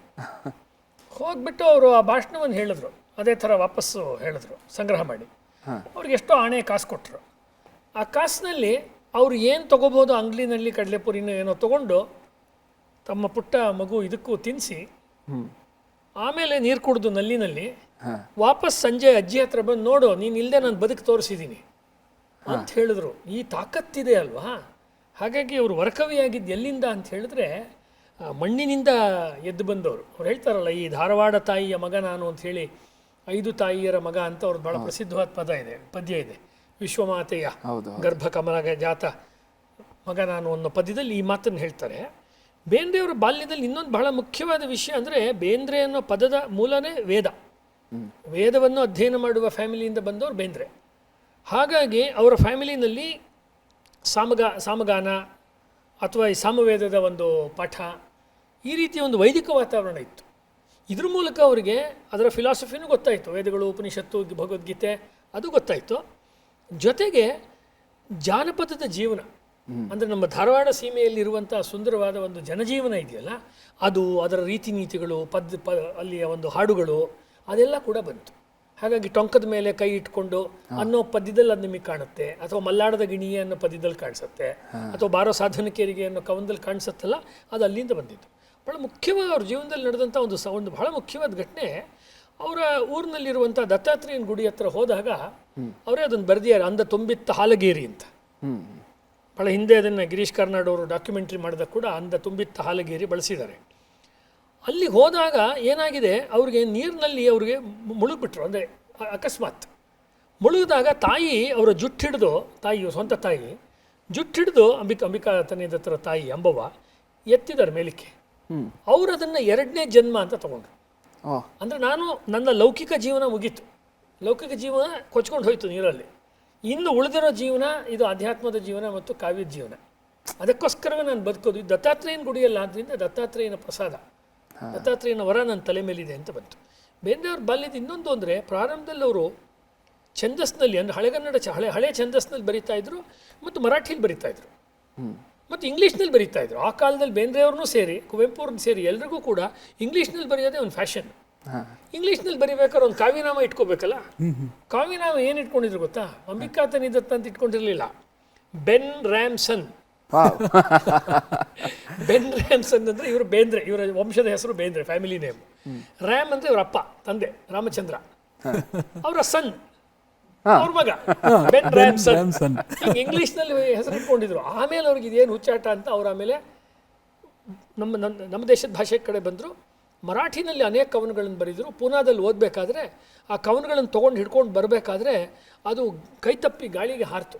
ಹಾರಿದಾಗ ಪಕ್ಕದಲ್ಲಿ ಒಂದು ಕೆರೆ ಇತ್ತು, ಕೈಯಲ್ಲಿ ಬರೆದಿರೋದು ಇಂಕಲ್ಲಿ, ಎಲ್ಲ ನೀರಿಗೆ ಬಿದ್ದು ಬಿಳಿ ಹಾಳೆ ಆಯಿತು ವಾಪಸ್. ಅಂದರೆ ತುಂಬಿರೋ ಇಂಕಲ್ಲಿ ಬರೆದಿರೋದು ಮತ್ತೆ ಬಿಳಿ ಹಾಳೆ ಆಯಿತು.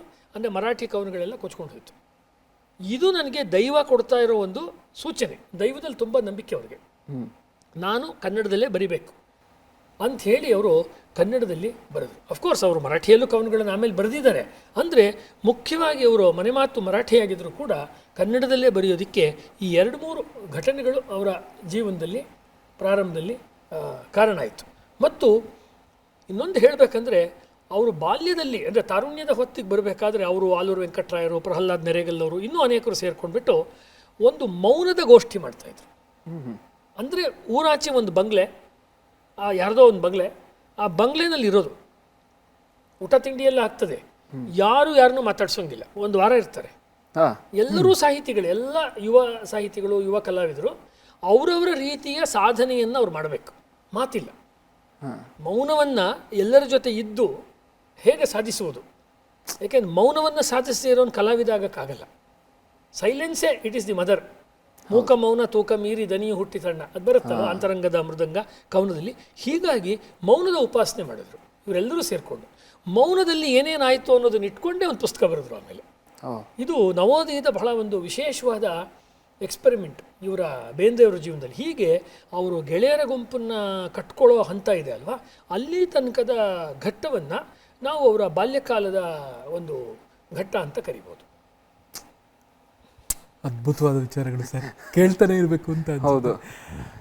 ಈಗ ನಮ್ಮ ಮುಂದಿನ ಗೀತೆಗೆ ಹೋಗೋಣ.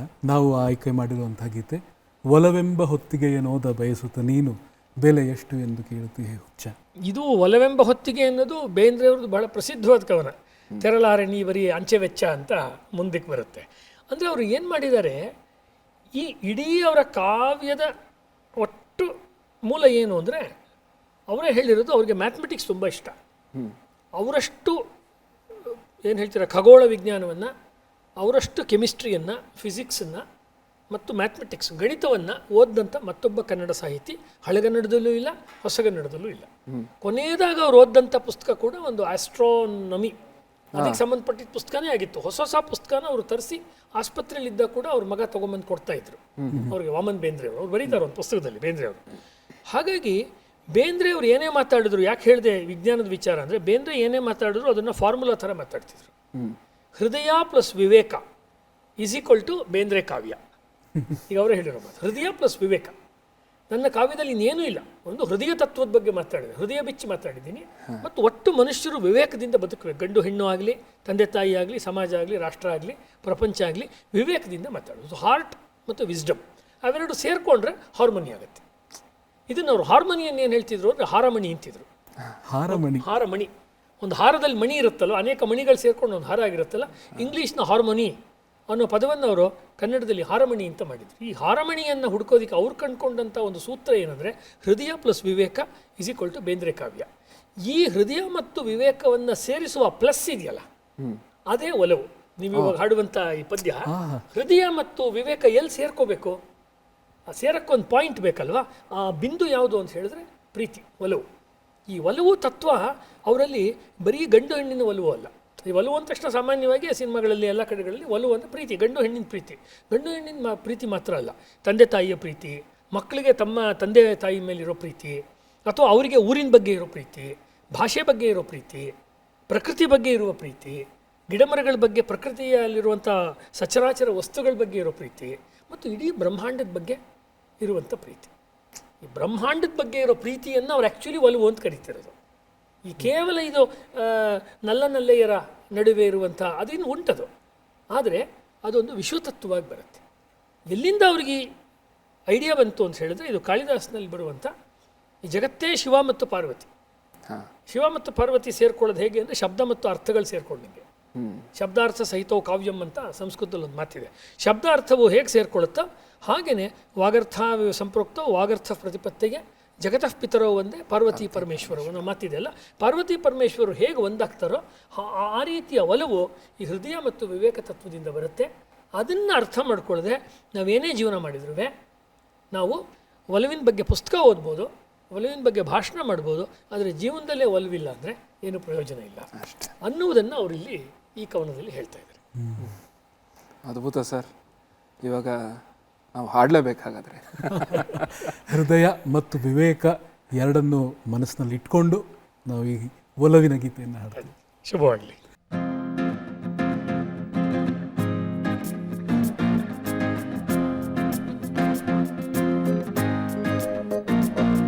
ಒಲವೆಂಬ ಹೊತ್ತಿಗೆಯನ್ನೋದ ಬಯಸುತ್ತ ನೀನು ಬೆಲೆ ಎಷ್ಟು ಎಂದು ಕೇಳುತ್ತಿಹೆ ಹುಚ್ಚ. ಒಲವೆಂಬ ಹೊತ್ತಿಗೆಯನ್ನೋದ ಬಯಸುತ್ತ ನೀನು ಬೆಲೆ ಎಷ್ಟು ಎಂದು ಕೇಳುತ್ತಿಹೆ ಹುಚ್ಚ. ಹಗಲಿರುಳು ದುಡಿದರು ಹಲ ಜನುಮ ಕಳೆದರು, ಹಗಲಿರುಳು ದುಡಿದರು ಹಲ ಜನುಮ ಕಳೆದರು, ನೀ ತೆತ್ತಲಾರೆ ಬರೀ ಅಂಚೆ ವೆಚ್ಚ. ಒಲವೆಂಬ ಹೊತ್ತಿಗೆಯನೋದ ಬಯಸುತ್ತ ನೀನು ಬೆಲೆ ಎಷ್ಟು ಎಂದು ಕೇಳುತ್ತಿಹೆ ಹುಚ್ಚ.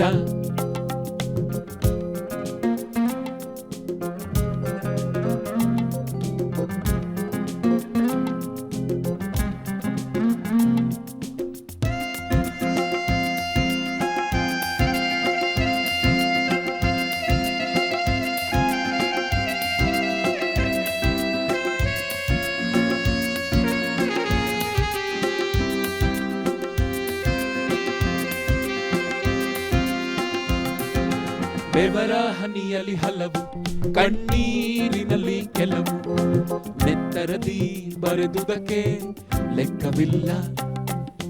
ಚಿತ್ರ ಚಿತ್ರಾಕ್ಷರದ ಲಕ್ಷ ಪತ್ರಗಳುಂಟು, ನಕ್ಷತ್ರ ಓದುತ್ತಿವೆ ಮರೆತು ಸೊಲ್ಲ. ಬೆವರ ಹನಿಯಲ್ಲಿ ಹಲವು, ಕಣ್ಣೀರಿನಲ್ಲಿ ಕೆಲವು, ನೆತ್ತರದಿ ಬರೆದುದಕ್ಕೆ ಲೆಕ್ಕವಿಲ್ಲ. ಚಿತ್ರಾಕ್ಷರದ ಲಕ್ಷ ಪತ್ರಗಳುಂಟು, ನಕ್ಷತ್ರ ಓದುತ್ತಿವೆ ಮರೆತು ಸೊಲ್ಲ. ಒಲವೆಂಬ ಹೊತ್ತಿಗೆಯ ನೋದ ಬಯಸುತ್ತ ನೀನು, ಬೆಲೆ ಎಷ್ಟು ಎಂದು ಕೇಳುತ್ತಿದೆ ಹುಚ್ಚ.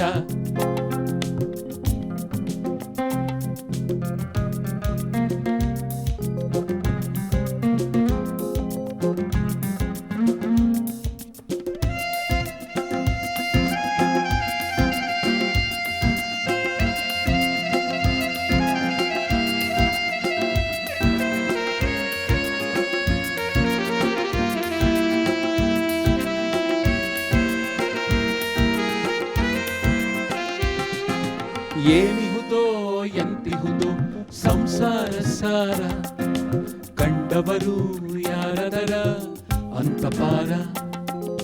ಹೃದಯ ಸಂಪುಟದಲ್ಲಿ ಒಲವ ಲೆಕ್ಕಣಿಕೆ ಮಾಡಿ ಬರೆಯಲು ಹುಡುಗ ನಿನ್ನ ಒಕ್ಕಣಿಕೆ. ಏನಿಹುದೋ ಎಂತಿಹುದೋ ಸಂಸಾರ ಸಾರ, ಕಂಡವರು ಯಾರದರ ಅಂತಪಾರ. ಹೃದಯ ಸಂಪುಟದಲ್ಲಿ ಒಲವ ಲೆಕ್ಕಣಿಕೆ ಮಾಡಿ ಬರೆಯಲು ಹುಡುಗ ನಿನ್ನ ಒಕ್ಕಣಿಕೆ. ಒಲವೆಂಬ ಹೊತ್ತಿಗೆಯ ನೋದ ಬಯಸುತ್ತ ನೀನು, ಬೆಲೆ ಎಷ್ಟು ಎಂದು ಕೇಳುತ್ತಿದೆ ಹುಚ್ಚ. ಹಗಲಿರುಳು ದುಡಿದರು ಹಲಜನುಮ ಕಳೆದರು, ಹಗಲಿರುಳು ದುಡಿದರು ಹಲಜನುಮ ಕಳೆದರು.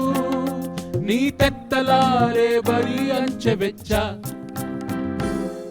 ಒಲವೆಂಬ ಹೊತ್ತಿಗೆಯ ನೋದ ಬಯಸುತ್ತ ನೀನು, ಬೆಲೆ ಎಷ್ಟು ಎಂದು ಕೇಳುತ್ತಿದೆ ಹುಚ್ಚ. ಬೇಂದ್ರೆ ಅವರ ಇನ್ನಷ್ಟು ವಿಚಾರಗಳನ್ನು ಮಾತನಾಡಲಿಕ್ಕೆ ಡಾಕ್ಟರ್ ಜಿ.ಬಿ. ಹರೀಶ್ ಅವ್ರನ್ನ ಮತ್ತೊಮ್ಮೆ ವೇದಿಕೆಗೆ ಆಹ್ವಾನಿಸ್ತಾ ಇದ್ದೇನೆ.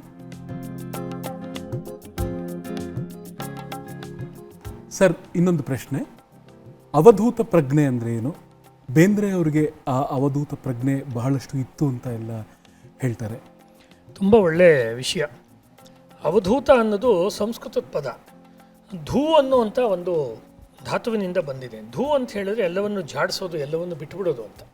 ಹೇಗೆ ನಾವು ಒಂದು ಬಟ್ಟೆಯನ್ನು ಕೊಡುತ್ತೀವಿ ಧೂಳನ್ನು, ಆ ರೀತಿ ಪ್ರಾಪಂಚಿಕವಾಗಿರುವಂಥ ಎಲ್ಲ ಅಂಟು ನಂಟುಗಳನ್ನು ಯಾರು ಕತ್ತರಿಸ್ಕೊಂಡು ಎಲ್ಲರ ಜೊತೆ ಸಹಜವಾಗಿ ಬಾಳ್ತಾನೆ ಅವನು ಅವಧೂತ. ಅಂಥವಳು ಅವಧೂತಳು.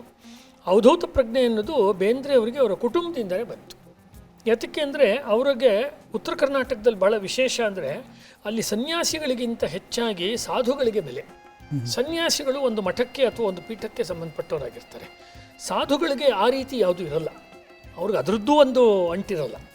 ಎಲ್ಲ ಕಡೆಯಲ್ಲೂ ಓಡಾಡಿಕೊಂಡು ಅಲ್ಲಿ ಇಲ್ಲಿ ಜನಗಳಿಗೆ ಅವರು ಬೋಧನೆ ಮಾಡಿಕೊಂಡು ಕನ್ನಡದಲ್ಲೋ ಇನ್ನೊಂದು ಭಾಷೆನಲ್ಲೋ ಹಾಡುಗಳನ್ನು ಗೀತೆಗಳನ್ನು ಬರ್ಕೊಂಡು ಇರ್ತಾರೆ.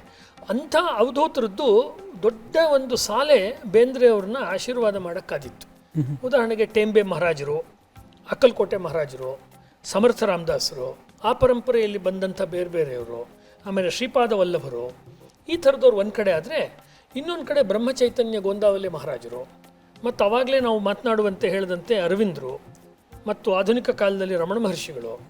ಈ ರೀತಿ ನಾನಾ ರೀತಿಯ ಸಾಧುಗಳ ಸಂತರ ಪ್ರಭಾವ ಬೇಂದ್ರೆಯವರ ಸಾಹಿತ್ಯದ ಮೇಲಾಯಿತು, ಅವ್ರ ಜೀವನದ ಮೇಲಾಯಿತು. ಉದಾಹರಣೆಗೆ ಅವರು ಮದುವೆ ಮಾಡ್ಕೊಳ್ಬೇಕಾದ್ರೆ, ಅವ್ರಿಗೂ ಮತ್ತು ಲಕ್ಷ್ಮೀಬಾಯಿ ಅವ್ರಿಗೂ ಮದುವೆ ಆಗಬೇಕಾ ಅನ್ಬೇಕಾದ್ರೆ ಅವರು ಜ್ಯೋತಿಷ್ಯ ನೋಡೋಕ್ಕಿಂತ ಹೆಚ್ಚಾಗಿ ಆ ಅಕ್ಕಲ್ಕೋಟೆ ಮಹಾರಾಜರ ಹತ್ರ ಹೋದರು. ಬಹಳ ದೊಡ್ಡ ಅವಧೂತರು. ಅವರು ಯಾವುದೋ ಪೋತಿ ಅಂತಾರೆ ಮರಾಠಿಲಿ, ಒಂದು ಪುಸ್ತಕ, ಯಾವುದೋ ಒಂದು ಆಧ್ಯಾತ್ಮಿಕ ಗ್ರಂಥ, ಜ್ಞಾನೇಶ್ವರಿನೋ ದಾಸಬೋಧನೋ ಯಾವುದೋ, ಆ ಪುಸ್ತಕದ ಒಂದು ಪುಟ ತೆಗೆದ್ರು. ಅದೊಂಥರ ಸ್ಪಿರಿಚುವಲ್ ನ್ಯೂಮರಾಲಜಿ ಅಂತ ಹೇಳ್ಬೋದು, ಆಧ್ಯಾತ್ಮಿಕವಾದ ಸಂಖ್ಯಾಶಾಸ್ತ್ರ. ಈ ಸಂಖ್ಯೆ ನೋಡ್ಬಿಟ್ಟು ನಿನಗೂ ಇವಳಿಗೂ ಮದುವೆ ಆಗುತ್ತೆ, ಚೆನ್ನಾಗಾಗತ್ತೆ, ಹೋಗು ಅಂದರು ಅಷ್ಟೇ. ಇವರು ಅದ್ರ ಮೇಲೆ ನಂಬಿಕೆ ಇಟ್ಟು ಬಂದು ಅವರು ಮದುವೆ ಆದರು. ಮತ್ತು ಅವ್ರದ್ದು ಕವನಕ್ಕೆ ಬಂದರೆ, ಸಾಹಿತ್ಯಕ್ಕೆ ಬಂದರೆ, ಜೋಗಿ ಅಂತ ಒಂದು ಕವನ ಇದೆ. ಜೋಗಿ ಕವನದಲ್ಲಿ ಅವರ ತಾಯಿಯವರಿಗೆ ಮಹಾರಾಜರು ಕೊಟ್ಟಂಥ, ಒಬ್ಬರು ಅವಧೂತರು ಕೊಟ್ಟಂತಹ ಒಂದು ಉಪದೇಶ, ರಾಮನಾಮದ ಉಪದೇಶ. ಆ ರಾಮನಾಮದ ಉಪದೇಶವನ್ನು ಆಕೆ ಹೇಗೆ ತನ್ನ ಒಳಗಡೆ ಇಳಿಸ್ಕೊಂಡ್ಲು, ಹೇಗೆ ಆಕೆ ಆ ನಾಮಜಪವನ್ನು ಮಾಡಿದ್ಲು ಅನ್ನುವುದೇ ಅದರ ವಸ್ತು. ಅದನ್ನು ಇಟ್ಕೊಂಡು ತುಂಬ ಸುಂದರವಾಗಿರೋ ನಿಗೂಢ ಅನ್ನುವ ರೀತಿಯ ಒಂದು ಕವನವನ್ನು ಅವ್ರು ಬರೀತಾರೆ. ಇನ್ನೊಂದು ಅವಧೂತ ಪ್ರಜ್ಞೆ ಅಥವಾ ಅವಧೂತ ಸಂಪ್ರದಾಯದ ಪ್ರಭಾವ ಇವ್ರ ಮೇಲೆ ಇನ್ನೊಂದು ಥರ ಹೇಗಾಯಿತು ಅಂದರೆ, ಕನ್ನಡದ ನವೋದಯದ ಮತ್ತು ನಂತರದ ಕಾಲದ ಯಾರೇ ಕವಿ ಬೇಕಾದಷ್ಟು ಪ್ರೇಯರ್ ಪದ್ಯಗಳನ್ನು ಬರೆದಿದ್ದಾರೆ, ಪ್ರಾರ್ಥನಾ ಗೀತೆಗಳನ್ನು ಬರೆದಿದ್ದಾರೆ. ಕುವೆಂಪುರು ಇರ್ಬೋದು, ಪುತಿನವ್ರು ಇರ್ಬೋದು, ಅಥವಾ ದೀಪವು ನಿನ್ನದೇ ಗಾಳಿಯು ನಿನ್ನದೇ ನರಸಿಂಹಸ್ವಾಮಿ ಇರ್ಬೋದು, ಬರೆದಿದ್ದಾರೆ. ಆದರೆ ಯಾರೂ ಕೂಡ ಭಜನೆ ಪದ್ಯ ಬರೆದಿಲ್ಲ. ನೀವು ಅಲ್ವಾ, ಭಜನೆಯ ಹಾಡು ಬರೆದಿಲ್ಲ ಕವಿಗಳು. ನಾನು ಹೇಳಿದ್ದು ಬೇರೆ ದೇವಸ್ಥಾನಗಳಲ್ಲಿ ಮಠಗಳಲ್ಲಿ ಭಜನೆ ಹಾಡು ಬರೆದವರು ಬೇರೆ ರೀತಿ. ಆದರೆ ಯಾರನ್ನ ಪ್ರಸಿದ್ಧ ಸಾಹಿತಿಗಳು ಅಂತ ಕರಿತೀವಿ, ಅವ್ರು ಯಾರೂ ಭಜನೆ ಸಾಂಗ್ಸ್ ಬರೆದಿಲ್ಲ. ಭಜನೆಯ ನೂರಾರು ಪದ್ಯಗಳನ್ನು ಸಾಯಿಬಾಬಾ ಅವ್ರ ಮೇಲೆ ಬರೆದಿದ್ದಾರೆ, ಅಕ್ಕಲಕೋಟೆ ಮಹಾರಾಜರ ಮೇಲೆ ಬರೆದಿದ್ದಾರೆ, ಬ್ರಹ್ಮಚೈತನ್ಯರ ಮೇಲೆ ಬರೆದಿದ್ದಾರೆ. ಬೇರೆ ಬೇರೆ ಆಮೇಲೆ ಗಣಪತಿ ಬಗ್ಗೆ ಆರತಿ ಹಾಡುಗಳು ಅಂತಾರಲ್ಲ ಮಹಾರಾಷ್ಟ್ರದಲ್ಲಿ, ಆರತಿ ಹಾಡುಗಳನ್ನು ಬೇಂದ್ರೆ ಬರೆದಿದ್ದಾರೆ. ಆಯಿತಾ? ಅಥವಾ ಭಾಳ ವಿಶೇಷವಾಗಿ ಅವರ ಇನ್ನೂ ಯಾಕೆ ಬರಲಿಲ್ಲ ಅವ ಹುಬ್ಬಳ್ಳಿ ಯಾವ ಅದೊಂದು ಕಥೆ ಇದೆ, ಅದು ಹೇಳ್ಬೋದು ಅನ್ಸುತ್ತೆ ನೀವು ಅವಧೂತ ಅಂತ ಕೇಳಿದ್ದಕ್ಕೆ. ಅದು ಒಬ್ಬ ವೇಶ್ಯಾವಾಟಿಕೆಯನ್ನು ನಡೆಸೋಳು 3 ಸರ್ತಿ ಬರ್ತಿದ್ದಂಥ ಒಬ್ಬ ಶ್ರೀಮಂತರ ಹುಡುಗ ಬರದೇ ಹೋದಾಗ ಅವನನ್ನು ಕಾಯ್ತಾ ಅವಳು ವಿರಹಿಣಿಯಾಗಿ ಹುಚ್ಚಿಯಾದ ಹಾಡು ಅನ್ನೋದು ವಿಮರ್ಶಕರು ಹೇಳೋದು. ಈ ಮಾತನ್ನು ಕುರ್ತಕೋಟಿಯವ್ರು ಹೇಳ್ತಿದ್ರು. ಅದನ್ನು ಆ ಊರಿನಲ್ಲಿರುವಂಥ ಒಬ್ಬ ಮುದುಕಿ ಅಜ್ಜಿ ಒಪ್ಪಲಿಲ್ಲ. ಅಜ್ಜಿ ಹೇಳಿದ್ಲು, ಇಲ್ಲ ಬೇಂದ್ರೆಯವ್ರು ಬರೆದಿರೋದು ಯಾವ ಸ್ತ್ರೀ ಬಗ್ಗೆನೂ ಅಲ್ಲ, ಬೇಂದ್ರೆಯವ್ರು ಬರೆದಿರೋದು ದೇವ್ರ ಬಗ್ಗೆ, ಅವ್ರು ಬರೆದಿರುವಂಥದ್ದು ಹುಬ್ಬಳ್ಳಿಯ ಸಿದ್ಧಾರೂಢರ ಬಗ್ಗೆ ಅಂತ. ಇದು ಅವರು ಅವಧೂತರೆ. ಯಾಕೆ ಅಂದರೆ ನೋಡಿ, ಆ ಪದ್ಯ ಆ ಹಳ್ಳಿ ಹೆಂಗಸು ಹೆಂಗೆ ವ್ಯಾಖ್ಯಾನ ಮಾಡಿದ್ದಾರೆ ಅಂದರೆ, ಇನ್ನೂ ಯಾಕ ಬರಲಿಲ್ಲ ಅವ ಹುಬ್ಬಳ್ಳಿ ಹುಬ್ಬಳ್ಳಿಯವನು ಬರಲಿಲ್ಲ, ವಾರದಾಗ 3 ಸರ್ತಿ ಬಂದು ಹೋಗವ ಹುಬ್ಬಳ್ಳಿಯವ ಅಂದರೆ ಹುಬ್ಬಳ್ಳಿಯ ಅವಧೂತರು ಅಂತ. ಸರಿ, ಬೇಂದ್ರೆ ಈ ಮುದುಕಿಗೂ ಕನ್ನಡದ ಪ್ರಸಿದ್ಧ ವಿಮರ್ಶಕ ಕುರ್ತಕೋಟಿಗೂ ಜಗಳ. ಕೊನೆಗೆ ಬನ್ನಿ ಬೇಂದ್ರೆ ಅವರ ಕೋರ್ಟ್ಗೆ ಹೋಗೋಣ ಅಂತ ಬೇಂದ್ರೆ ಮನೆಗೆ ಹೋದರು ಇಬ್ಬರು. ಬೇಂದ್ರೆ ಅವರು ಇಬ್ಬರದು ವಾದ ಕೇಳಿಸ್ಕೊಂಡ್ರು. ವಾದ ಕೇಳಿಸ್ಕೊಂಡ್ಮೇಲೆ ಹೇಳಿದ್ರು ಈ ಅಜ್ಜಿ ಹೇಳಿದ್ದೆ ಕರೆಕ್ಟು ಅಂತ. ಕನ್ನಡದ ಪ್ರಸಿದ್ಧ ವಿಮರ್ಶಕರು ಕುರ್ತಕೋಟಿಯವರು, ಅವ್ರ ಮಾತಿಗಿಂತ ಈ ಅಜ್ಜಿ ಹೇಳಿದ ಮಾತಿಗೆ ಬೆಲೆ ಕೊಟ್ಟರು. ಯಾಕಂದ್ರೆ ಅವ್ರು ಹೇಳಿದ್ರು, ನಿಮ್ಮ ವಿಚಾರದ ಹಿಂದೆ ಕುರ್ತಕೋಟಿಯವರೇ ವಿಮರ್ಶೆ ಸಾಹಿತ್ಯದ ಓದಿದೆ, ಈಕೆಯ ವಿಚಾರದ ಹಿಂದೆ ಆಧ್ಯಾತ್ಮದ ಶ್ರದ್ಧೆ ಇದೆ. ಈಗ ಶ್ರದ್ಧೆಯಿಂದ ಈ ಮಾತನ್ನು ಹೇಳ್ತಾ ಇರೋದ್ರಿಂದ ನಾವಿದನ್ನು ಬಿಡಕ್ಕೆ ಬರುವುದಿಲ್ಲ ಈ ವ್ಯಾಖ್ಯಾನವನ್ನು. ಮತ್ತು ಒಂದು ಕವನಕ್ಕೆ ಒಂದಕ್ಕಿಂತ ಹೆಚ್ಚಿನ ವ್ಯಾಖ್ಯಾನ ಇರಬಾರ್ದು ಅಂತ ಏನಿಲ್ಲ. ಇದು ಆಕೆಯ ಮನಸ್ಸಿನಲ್ಲಿ ಅರ್ಥ ಆ ರೀತಿ ಕಲ್ಪಿಸ್ಕೊಂಡು ಆಕೆ ಸಿದ್ಧಾರೂಢರ ಫೋಟೋಗೆ ಪೂಜೆ ಮಾಡಬೇಕಾದ್ರೆ ಇದನ್ನು ಆರತಿ ಹಾಡಿನ ಥರ ಬಳಸ್ತಾ ಇದ್ದೆ. ಇಂಪ್ಯಾಕ್ಟ್ ಅಂದರೆ ಬೇಂದ್ರೆಯವರ ಒಂದು ವಿರಹದ ಪದ್ಯ ಹೇಗೆ ಇನ್ನೊಬ್ಬರ ಕಿವಿಗೆ ಒಂದು ಅವಧೂತ ಸಂಪ್ರದಾಯದ ಗುರುಗಳನ್ನು ಸ್ತುತಿಸುವ ಹಾಡಾಗಿ ಬರ್ಬೋದು ಅನ್ನೋದಕ್ಕೆ ಆ ಕವನದ ಸ್ಟ್ರೆಂತ್ ಆ ಥರ ಇತ್ತು ಅಂತ ಹೇಳ್ಬೋದು. ಅದ್ಭುತ ಸರ್. ನಾವು ಈಗ ನಮ್ಮ ಮುಂದಿನ ಹಾಡಿನತ್ತ ಹೋಗ್ತೀವಿ. ನಮ್ಮ ಮುಂದಿನ ಹಾಡು ಕುರುಡು ಕಾಂಚಾಣ ಕುಣಿಯುತ್ತಲಿತ್ತು, ಕಾಲಿಗೆ ಬಿದ್ದೋರ ತುಳಿಯುತ್ತಲಿತ್ತು. ಸಿ ಅಶ್ವಥ್ರವರ ಸ್ವರ ಸಂಯೋಜನೆಯ ಗೀತೆ. ಆ ಹಾಡನ್ನು ಹಾಡೋದಕ್ಕಿಂತ ಮುಂಚೆ ಸರ್, ಆ ಹಾಡಿನ ಬಗ್ಗೆ ಕೆಲವು ವಿಚಾರಗಳನ್ನು ನಿಮ್ಮಿಂದ ತಿಳ್ಕೊಳ್ಳೋಕೆ ಇಷ್ಟಪಡ್ತೀವಿ. ನೋಡಿ, ಕಾಂಚನ ಅನ್ನೋದು ಸಂಸ್ಕೃತ ಪದ ಅಲ್ವಾ, ಹಣಕ್ಕೆ ಹೇಳುವಂಥದ್ದು. ಕುರುಡು ಕನ್ನಡ ಪದ. ಅದೆರಡನ್ನೂ ಪಕ್ಕ ತರ್ತಾರೆ. ಅಂದರೆ ಅಲ್ಲಿ ಕಾಯಿದೆ, ಇಲ್ಲೂ ಕಾಯಿದೆ. ಕುರುಡು ಕಾಂಚನ ಈ ರೀತಿ ಅದನ್ನು ಮಿಕ್ಸ್ ಮಾಡ್ತಿಲ್ಲ ಅವರು ಪದನ, ಅಂದರೆ ಪಕ್ಕ ಇಡ್ತಾರೆ. ಅದೇನೋ ಒಂದು ವಿಶೇಷವಾದ ಎಫೆಕ್ಟ್ ಕೊಡಬೇಕು ಅಂತ. ಆ ಇಡೀ ಕವನದಲ್ಲಿ ಹಣದ ಜಗತ್ತು, ಅದರ ದರ್ಪ, ಹಣವಂತರ ಒಂದು ದಬ್ಬಾಳಿಕೆ, ಅದನ್ನೆಲ್ಲವನ್ನೂ ಬೇಂದ್ರೆ ಹೇಳ್ತಾರೆ. ಹಾಗಂತ ಅವ್ರಿಗೆ ಯಾವುದೋ ಒಂದು ರಾಜಕೀಯವಾದ ಒಂದು ವಿಚಾರಧಾರೆ ಇದೆ ಅಂತಲ್ಲ. ಜೀವನದ ಬಡತನ ನೋಡಿದ್ದಾರೆ, ತುಂಬ ಬಡವರ ಒಂದು ಇದನ್ನು ನೋಡಿದ್ದಾರೆ. ಅವ್ರದ್ದೇ ಒಂದು ಪ್ರಸಿದ್ಧವಾದ ಲೇಖನವಿದೆ, ಬಡತನವು ಸಾಹಿತ್ಯದ ವಸ್ತು ಯಾಕಾಗಬೇಕು ಅಂತ. ಅದನ್ನು ಅವರು ಆಕ್ಷೇಪ ಎತ್ತಿ ಒಂದು ಲೇಖನವನ್ನು ಬರೀತಾರೆ ಬಡತನವನ್ನು ಕುರಿತು. ಅವರೇ ಬಡತನವನ್ನು ಅನುಭವಿಸ್ತವರು. ಇದರೊಳಗಡೆ ಏನು ಬರುತ್ತೆ ಅಂದರೆ, ಬಾಣಂತಿಯ ಎಲುಬು, ಮಗುವನ್ನು ಹಡೆಯುವಂಥ ಹತ್ತಿರುವಂಥ ಬಾಣಂತಿ ಇದ್ದಾಳಲ್ಲ, ಅವಳು ಅವಾಗಲೇ ನವ್ದು ಹೋಗಿದ್ದಾಳೆ, ಅವಳ ಎಲುಬಿದೆ ಅಲ್ವಾ, ಅದರಿಂದ ಮಾಡಿರೋ ಒಂದು ಗೆಜ್ಜೆ ಅದು ಕಣ್ಣಿಗೆ ಕಾಣ್ತಿಲ್ಲ ಅಂತ. ಆ ಥರದ ಒಂದು ಇದನ್ನು ಕೊಡ್ತಾರೆ. ಆಮೇಲೆ ಯಾವ ಥರ ಹಣ ಎಲ್ಲ ಕಡೆಯಲ್ಲೂ ಅದರ ಪ್ರಭಾವವನ್ನು ಮಾಡ್ತಿದೆ ಅಂತ ಕೊಡ್ತಾರೆ. ಇಷ್ಟೆಲ್ಲ ಮಾಡಿ ಹಣದ ಬಗ್ಗೆ ಅವರು ಕೊನೆಗೂ ಒಂದು ವ್ಯಂಗ್ಯವನ್ನು ಆಡ್ತಾರೆ. ಕೊನೆಗೂ ಆ ಕವನದಲ್ಲಿ ಬೇಂದ್ರೆನೇ ಗೆಲ್ತಾರೆ ಹಣದ ಮುಂದೆ. ಏನು ಅಂದರೆ, ಅದು ಅಂಗಾತ ಬಿತ್ತ ಹೆಗಲಾಗ ಎತ್ತ. ಅಂದರೆ ಅಂಗಾತ ಬಿತ್ತು ಅಂದರೆ ಅದು ಮಕಾಡೆ ಅಂತ ಹೇಳ್ತೀವಲ್ಲ, ಅದು ಅಂಗಾತ ಪೂರ್ತಿ ನೆಲದ ಮೇಲೆ ಅದು ಬಿತ್ತು, ಆಕಾಶ ನೋಡ್ಕೊಂಡು ಬಿತ್ತು. ಹೆಣ ಅನ್ನೋದು ಅಂದರೆ ಹಣದ ಶವ. ಅದನ್ನು 4 ಜನ ಹೆಗಲ ಮೇಲೆ ಹೊತ್ಕೊಂಡು ಹೋದರು. ಹೆಗಲಾಗ ಎತ್ತು, ಅದನ್ನು ಹೆಗಲ ಮೇಲೆ ಎತ್ಕೊಂಡು ಹೋದರು. ಅಂದರೆ ಈ ದರ್ಪಕ್ಕೆ ಕಾರಣವಾದ ಹಣದ ಒಂದು ಶವಯಾತ್ರೆಯ ಒಂದು ಬಹಳ ಒಂದು ರೋಚಕವಾದ ಒಂದು ಇಮೇಜನ್ನು ಕೊಡ್ತಾರೆ. ರಸಗಳ ದೃಷ್ಟಿಯಿಂದ ಯಾವುದನ್ನು ನಾವು ಬೀಭತ್ಸ ಅಂತ ಕರಿತೀವಿ, ಯಾವುದನ್ನು ನಾವು ರೌದ್ರ ಅಂತ ಕರಿತೀವಿ, ಅದರ ಒಂದು ಪ್ರಭಾವ ಈ ಕವನದಲ್ಲಿ ಹೆಚ್ಚಾಗಿ ಕಾಣುತ್ತೆ. ಮತ್ತು ಇದು ಯಾರನ್ನೋ ಹಂಗಿಸುವುದಕ್ಕಿಂತ ಅದನ್ನು ಓದ್ದವ್ರಿಗೆ ಒಳಗಡೆ ತಟ್ಟಬೇಕು, ಆ ರೀತಿಯಲ್ಲಿ ಈ ಕವನವನ್ನು ಬರೆದಿದ್ದಾರೆ. ಹಾಗಾಗಿ ಎಲ್ಲೂ ಘೋಷಣೆ ಇಲ್ಲ. ಸಾಮಾನ್ಯ ಬಡತನದ ಬಗ್ಗೆ, ಹಣದ ಬಗ್ಗೆ ಬರೆಯುವಾಗ ಘೋಷಣೆಯ ಹಾಡುಗಳನ್ನು ಬರೆಯೋದು ಸುಲಭ ಅಲ್ವಾ. ಇಲ್ಲಿ ಘೋಷಣೆ ಇಲ್ಲ, ಆದರೆ ಒಂದು ನೋವಿನ ಒಂದು ಸ್ವರ ನಮಗೆ ಕೇಳಿಸುತ್ತೆ.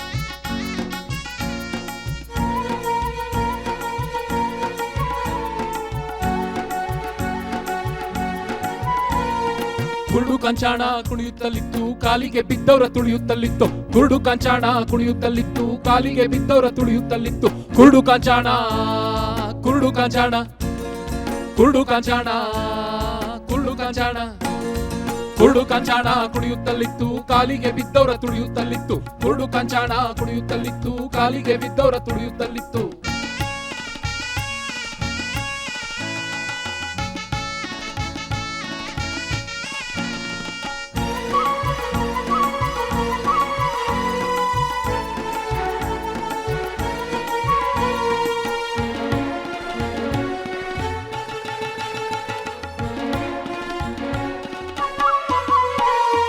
ಬಾಣಂತಿಯಲ್ವಸ ಬಾಣದ ಬಿಳ್ಪಿನ ಕಾಣದ ಕಿರ್ಗೆಚ್ಚಿ ಕಾಲಾಗ ಇತ್ತು ಇತ್ತು ಇತ್ತು ಇತ್ತು ಇತ್ತು. ಬಾಣಂತಿಯಲ್ವಸ ಬಾಣದ ಬಿಳ್ಪಿನ ಕಾಣದ ಕಿರ್ಗೆಚ್ಚಿ ಕಾಲಾಗ ಇತ್ತು. ಸಣ್ಣ ಕಂದಮ್ಗಳ ಕಣ್ಣಿನ ಕಬಡಿಯ ತಣ್ಣನ ಜೋಮಾಲೆ ಕೊಳ್ಳೊಳಗಿತ್ತು.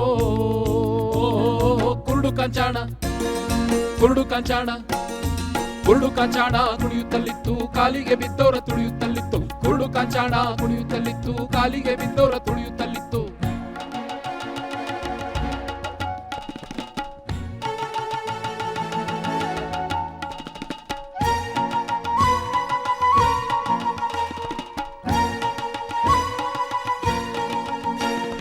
ಬಡವರ ಬಡಲಿನ ಬಡಬಾನಳದಲ್ಲಿ ಸುಳ್ಸುಡು ಪಂಜು ಕೈಯೊಳಗಿತ್ತು ಇತ್ತು ಇತ್ತು ಇತ್ತು ಇತ್ತು. ಬಡವರ ಬಡಲಿನ ಬಡಬಾನಳದಲ್ಲಿ ಸುಳ್ಸುಡು ಪಂಜು ಕೈಯೊಳಗಿತ್ತು. ಕಂಬನಿ ಕುಳಿಯುವ ಹುಂಬ ಬಾಯಿಳ ಮೈ ತುಂಬಿದಂತುವುದೋ ಎನ್ನುತ್ತಲಿತ್ತೋ. ಓ ಕುರುಡು ಕಂಚಾಣ, ಕುರುಡು ಕಂಚಾಣ, ಕುರುಡು ಕಂಚಾಣ ಕುಣಿಯುತ್ತಲಿತ್ತು, ಕಾಲಿಗೆ ಬಿದ್ದವರ ತುಳಿಯುತ್ತಲಿತ್ತು. ಕುರುಡು ಕಂಚಾಣ ಕುಣಿಯುತ್ತಲಿತ್ತು, ಕಾಲಿಗೆ ಬಿದ್ದವರ ತುಳಿಯುತ್ತಲಿತ್ತು.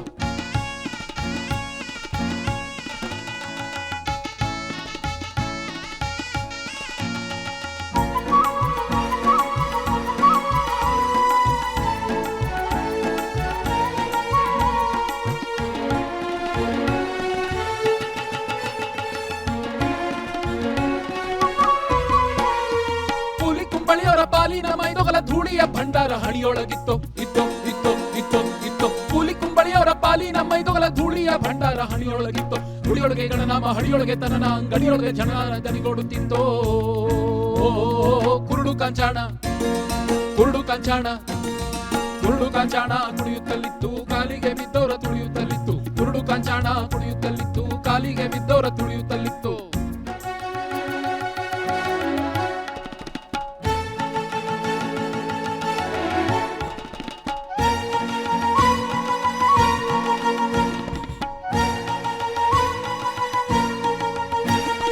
ಹೆಂಗಾರ ಕುಣ್ಕುಣ್ದು ಮಂಗಟ್ಟ ನಡೆದಾಗ ಅಂಗಟ್ಟ ಬಿತ್ತೋ ಹೆಗ್ಲಲ್ಲಿ ಎತ್ತೋ ಎತ್ತೋ ಎತ್ತೋ ಎತ್ತೋ ಎತ್ತೋ. ಹೆಂಗಾರ ಕುಣ್ಕುಣ್ದು ಮಂಗಟ್ಟ ನಡೆದಾಗ ಅಂಗಟ್ಟ ಬಿತ್ತೋ ಹೆಗ್ಲಲ್ಲಿ ಎತ್ತೋ. ಹೆಂಗಾರ ಕುಣ್ಕುಣ್ದು ಮಂಗಟ್ಟ ನಡೆದಾಗ ಅಂಗಟ್ಟ ಬಿತ್ತೋ ಹೆಗ್ಲಲ್ಲಿ ಎತ್ತೋ. ಓ ಕುರುಡು ಕಂಚಾಣ, ಕುರುಡು ಕಂಚಾಣ, ಕುರುಡು ಕಾಂಚಾಣ ಕುಣಿಯುತ್ತಲಿತ್ತು ಕಾಲಿಗೆ ಬಿದ್ದೋರ ತುಳಿಯುತ್ತಲಿತ್ತು ಕುರುಡು ಕಾಂಚಾಣ ಕುಣಿಯುತ್ತಲಿತ್ತು ಕಾಲಿಗೆ ಬಿದ್ದೋರ ತುಳಿಯುತ್ತಲಿತ್ತು ಕುರುಡು ಕಾಂಚಾಣ ಕುಣಿಯುತ್ತಲಿತ್ತು ಕಾಲಿಗೆ ಬಿದ್ದೋರ ತುಳಿಯುತ್ತಲಿತ್ತು ಕುರುಡು ಕಾಂಚಾಣ ಕುಣಿಯುತ್ತಲಿತ್ತು ಕಾಲಿಗೆ ಬಿದ್ದೋರ ತುಳಿಯುತ್ತಲಿತ್ತು.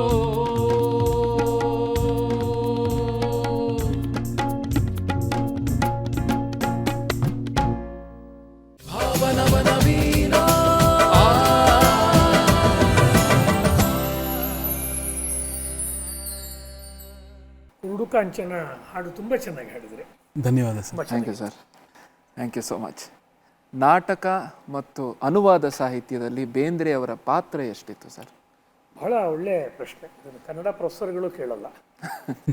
ನಾಟಕ ಸಾಹಿತ್ಯ ಕನ್ನಡದಲ್ಲಿ ಬೇಂದ್ರೆಯವರ ಕೊಡುಗೆ ಇಲ್ಲದೆ ಅದು ತುಂಬ ಬಡವಾಗತ್ತೆ. ಉದಾಹರಣೆಗೆ ಅವ್ರದ್ದು ಗೋಲ್ ಅಂತ ನಾಟಕ ಇದೆ, ಆಮೇಲೆ ಸಾಯುವ ಆಟ ಅಂತಿದೆ. ಸಾಯುವ ಆಟ ನಾಟಕ ಕನ್ನಡದ ಅತ್ಯುತ್ತಮ ಸೆಟೈರ್, ಅತ್ಯುತ್ತಮ ವ್ಯಂಗ್ಯ ನಾಟಕ.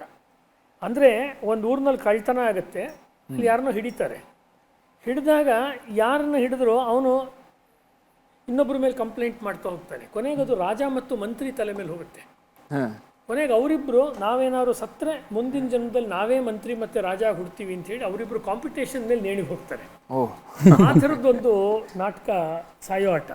ಅದೇ ಥರ ಗೋಲ್ ಅನ್ನೋದು ಕೂಡ ಅವ್ರಿಗೆ ಶೇಕ್ಸ್ಪಿಯರ್ದು ನಾಟಕದಲ್ಲಿ ಬರೋ ಫಾಲ್ ಸ್ಟಾಪು ಮತ್ತು ಇನ್ನೂ ಬೇರೆ ಬೇರೆ ಪಾಶ್ಚಾತ್ಯ ನಾಟಕಗಳದ್ದು ಒಳ್ಳೆ ಪ್ರಭಾವ ಇತ್ತು ಮತ್ತು ಸಂಸ್ಕೃತದ ನಾಟಕಗಳು ಗೊತ್ತಿತ್ತು. ಹಾಗಾಗಿ ಒಳ್ಳೊಳ್ಳೆ ನಾಟಕಗಳನ್ನು ಅವ್ರು ಬರೆದ್ರು. ಎಷ್ಟೊಂದು ಅವರ ಹಾಡುಗಳಿದೆಯಲ್ಲ, ಈ ಉದಾಹರಣೆಗೆ ತುಂಬಿ ಬಂದಿತ್ತ, ಅದು ಅವರು ತಲೆದಂಡ ಅಂತ ಒಂದು ನಾಟಕ ಬರೀಬೇಕಾಗಿತ್ತು. ತಲೆದಂಡ ನಾಟಕಕ್ಕೋಸ್ಕರ ಬರೆದಿದ್ದು. ಮುಂದೆ ಗಿರೀಶ್ ಕಾರ್ನಾಡ್ರು ಬೇರೆ ತಲೆದಂಡ ಬರೆದ್ರು. ಹಾಗಾಗಿ ತಲೆದಂಡ ನಾಟಕಕ್ಕೆ ಬರೆದಂಥ ಒಂದು ಸಾಂಗ್ ಇದು, ಬೇಂದ್ರೆಯವರ ತಲೆದಂಡ ನಾಟಕಕ್ಕೆ. ಆ ಥರ ತುಂಬ ಅವ್ರದ್ದು ನಾಟಕ ಸಾಹಿತ್ಯಕ್ಕೆ ಕೊಡುಗೆ ಇದೆ. ಮತ್ತು ಅನುವಾದ ಸಾಹಿತ್ಯದಲ್ಲಿ ಆ ರೀತಿ ಅವ್ರದ್ದು ತುಂಬ ದೊಡ್ಡ ಕೊಡುಗೆ.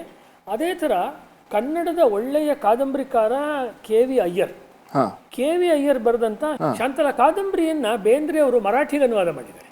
ಇದು ಬಹಳ ಜನ ಗೊತ್ತಿಲ್ಲ. ಮರಾಠಿಗೆ ಮಾಡಿದ್ದಾರೆ. ಚೀನಿ ಭಾಷೆಯಿಂದ ಅವರು ಮತ್ತು ಇನ್ನೂ ಅನೇಕರು ಚೀನಾ ದೇಶದ ಸಾಹಿತ್ಯವನ್ನ, ಕಥಾ ಸಾಹಿತ್ಯವನ್ನ ಸೆಕೆಂಡ್ ವರ್ಲ್ಡ್ ವಾರ್ ಆದ ತಕ್ಷಣ ಕನ್ನಡ ಭಾಷೆಗೆ ಅನುವಾದ ಮಾಡಿದ್ದಾರೆ. ಅದು ಮತ್ತೆ ರೀಪ್ರಿಂಟ್ ಆಗಲಿಲ್ಲ. ಹೀಗಾಗಿ ಬೇಂದ್ರೆಯವರು ನಾನಾ ರೀತಿಯ ಅನುವಾದಗಳನ್ನು ಅವರು ಮಾಡಿದ್ದಾರೆ ಮತ್ತು ಅದರ ಭಾಗಗಳನ್ನು ಅವರು ಬಳಸ್ಕೊಂಡಿದ್ದಾರೆ. ಇಳಿದು ಬಾ ತಾಯೇ ಇಳಿದು ಬಾ, ಇಳಿದು ಬಾ ತಾಯಿ ಇಳಿದು ಬಾ, ಇಳಿದು ಬಾ, ಇಳಿದು ಬಾ, ಇಳಿದು ಬಾ.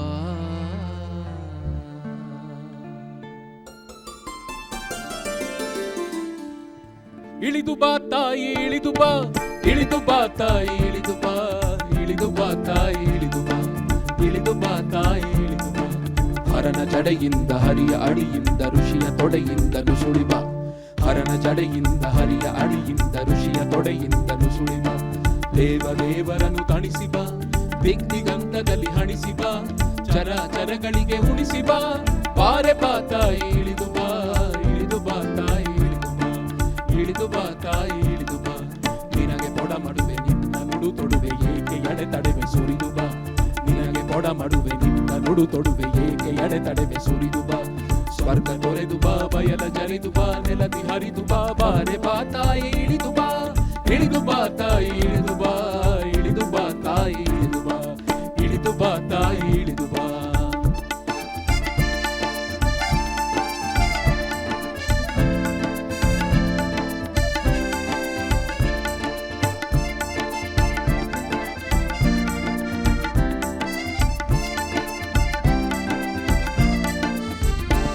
ಸುರ ಸ್ವಪ್ನ ಬಿತ್ತ ಪ್ರತಿಬಿಂಬ ಬಿತ್ತ ಉದ್ಬುದ್ಧ ಶುದ್ಧ ನೀರೇ, ಎಚ್ಚತ್ತು ಎದ್ದ ಆಕಾಶದುದ್ದ ಧರೆಗಿಳಿಯಲಿದ್ದ ಧೀರೆ. ಸಿರಿಪಾರಿಜಾತವರ ಪಾರಿಜಾತ ತಾರಾ ಕುಸುಮನಿಂದೆ, ಬೃಂದಾರ ಬಂದೆ ಮಂದಾರ ಗಂಧೆ ನೀನೇ ತಾಯಿ ತಂದೆ. ರಸಪೂರ ಜನ್ಯ ನೀನಲ್ಲ ಅನ್ಯ ಸಚ್ಚಿದಾನಂದ ಕನ್ಯೆ, ಸಚ್ಚಿದಾನಂದ ಕನ್ಯೆ, ಸಚ್ಚಿದಾನಂದ ಕನ್ಯೆ. ಬಂದಾರೆ ಬಾರೆ ಬಂದ ಬಂದಾರೆ ಬಾರೆ ಬಂಡಾರೆ ಸಾರೆ ಕಂಠಾರೆ ಕಡೆವರೇನೆ ಅವತಾರ ಇವೆಂದೆಂದಾರೆ ತಾಯಿ ಅಧಪಾತ ಬಂದೆ ಈ ಅಧಪಾತ ಬಂದೆ ಹರಕೆ ಸಂದಂತೆ ಮಮತೆ ಮಿಂದಂತೆ ಹರಕೆ ಸಂದಂತೆ ಮಮತೆ ಮಿಂದಂತೆ ತುಂಬಿ ಬಂದಂತೆ ತುಮು ತುಮು ಎಂದಂತೆ ತುಮುಕಿ ಬಾ ಹರಕೆ ಸಂದಂತೆ ಮಮತೆ ಮಿಂದಂತೆ ತುಂಬಿ ಬಂದಂತೆ ತುಮು ತುಮು ಎಂದಂತೆ ತುಮುಕಿ ಬಾ ನಿನ್ನ ಕಂಕನ್ನ ಹುಡುಕಿ ಬಾ ತಾಯಿ ಹುಡುಕಿ ಬಾ ಬಾರೆ ಬಾ ತಾಯಿ ಇಳಿದು ಬಾ ತಾಯಿ ಇಳಿದು ಬಾ ತಾಯಿ ಇಳಿದು ಬಾ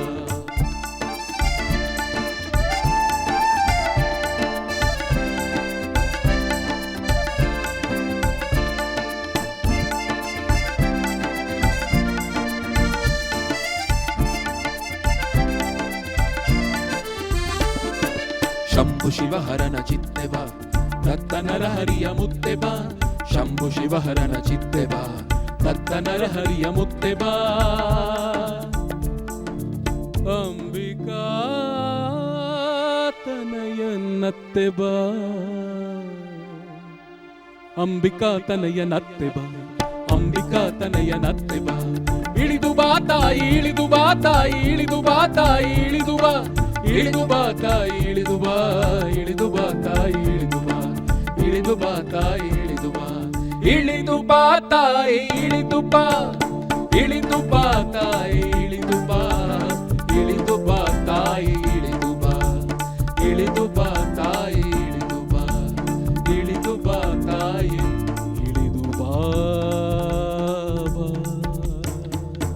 ಇಳಿದು ಬಾ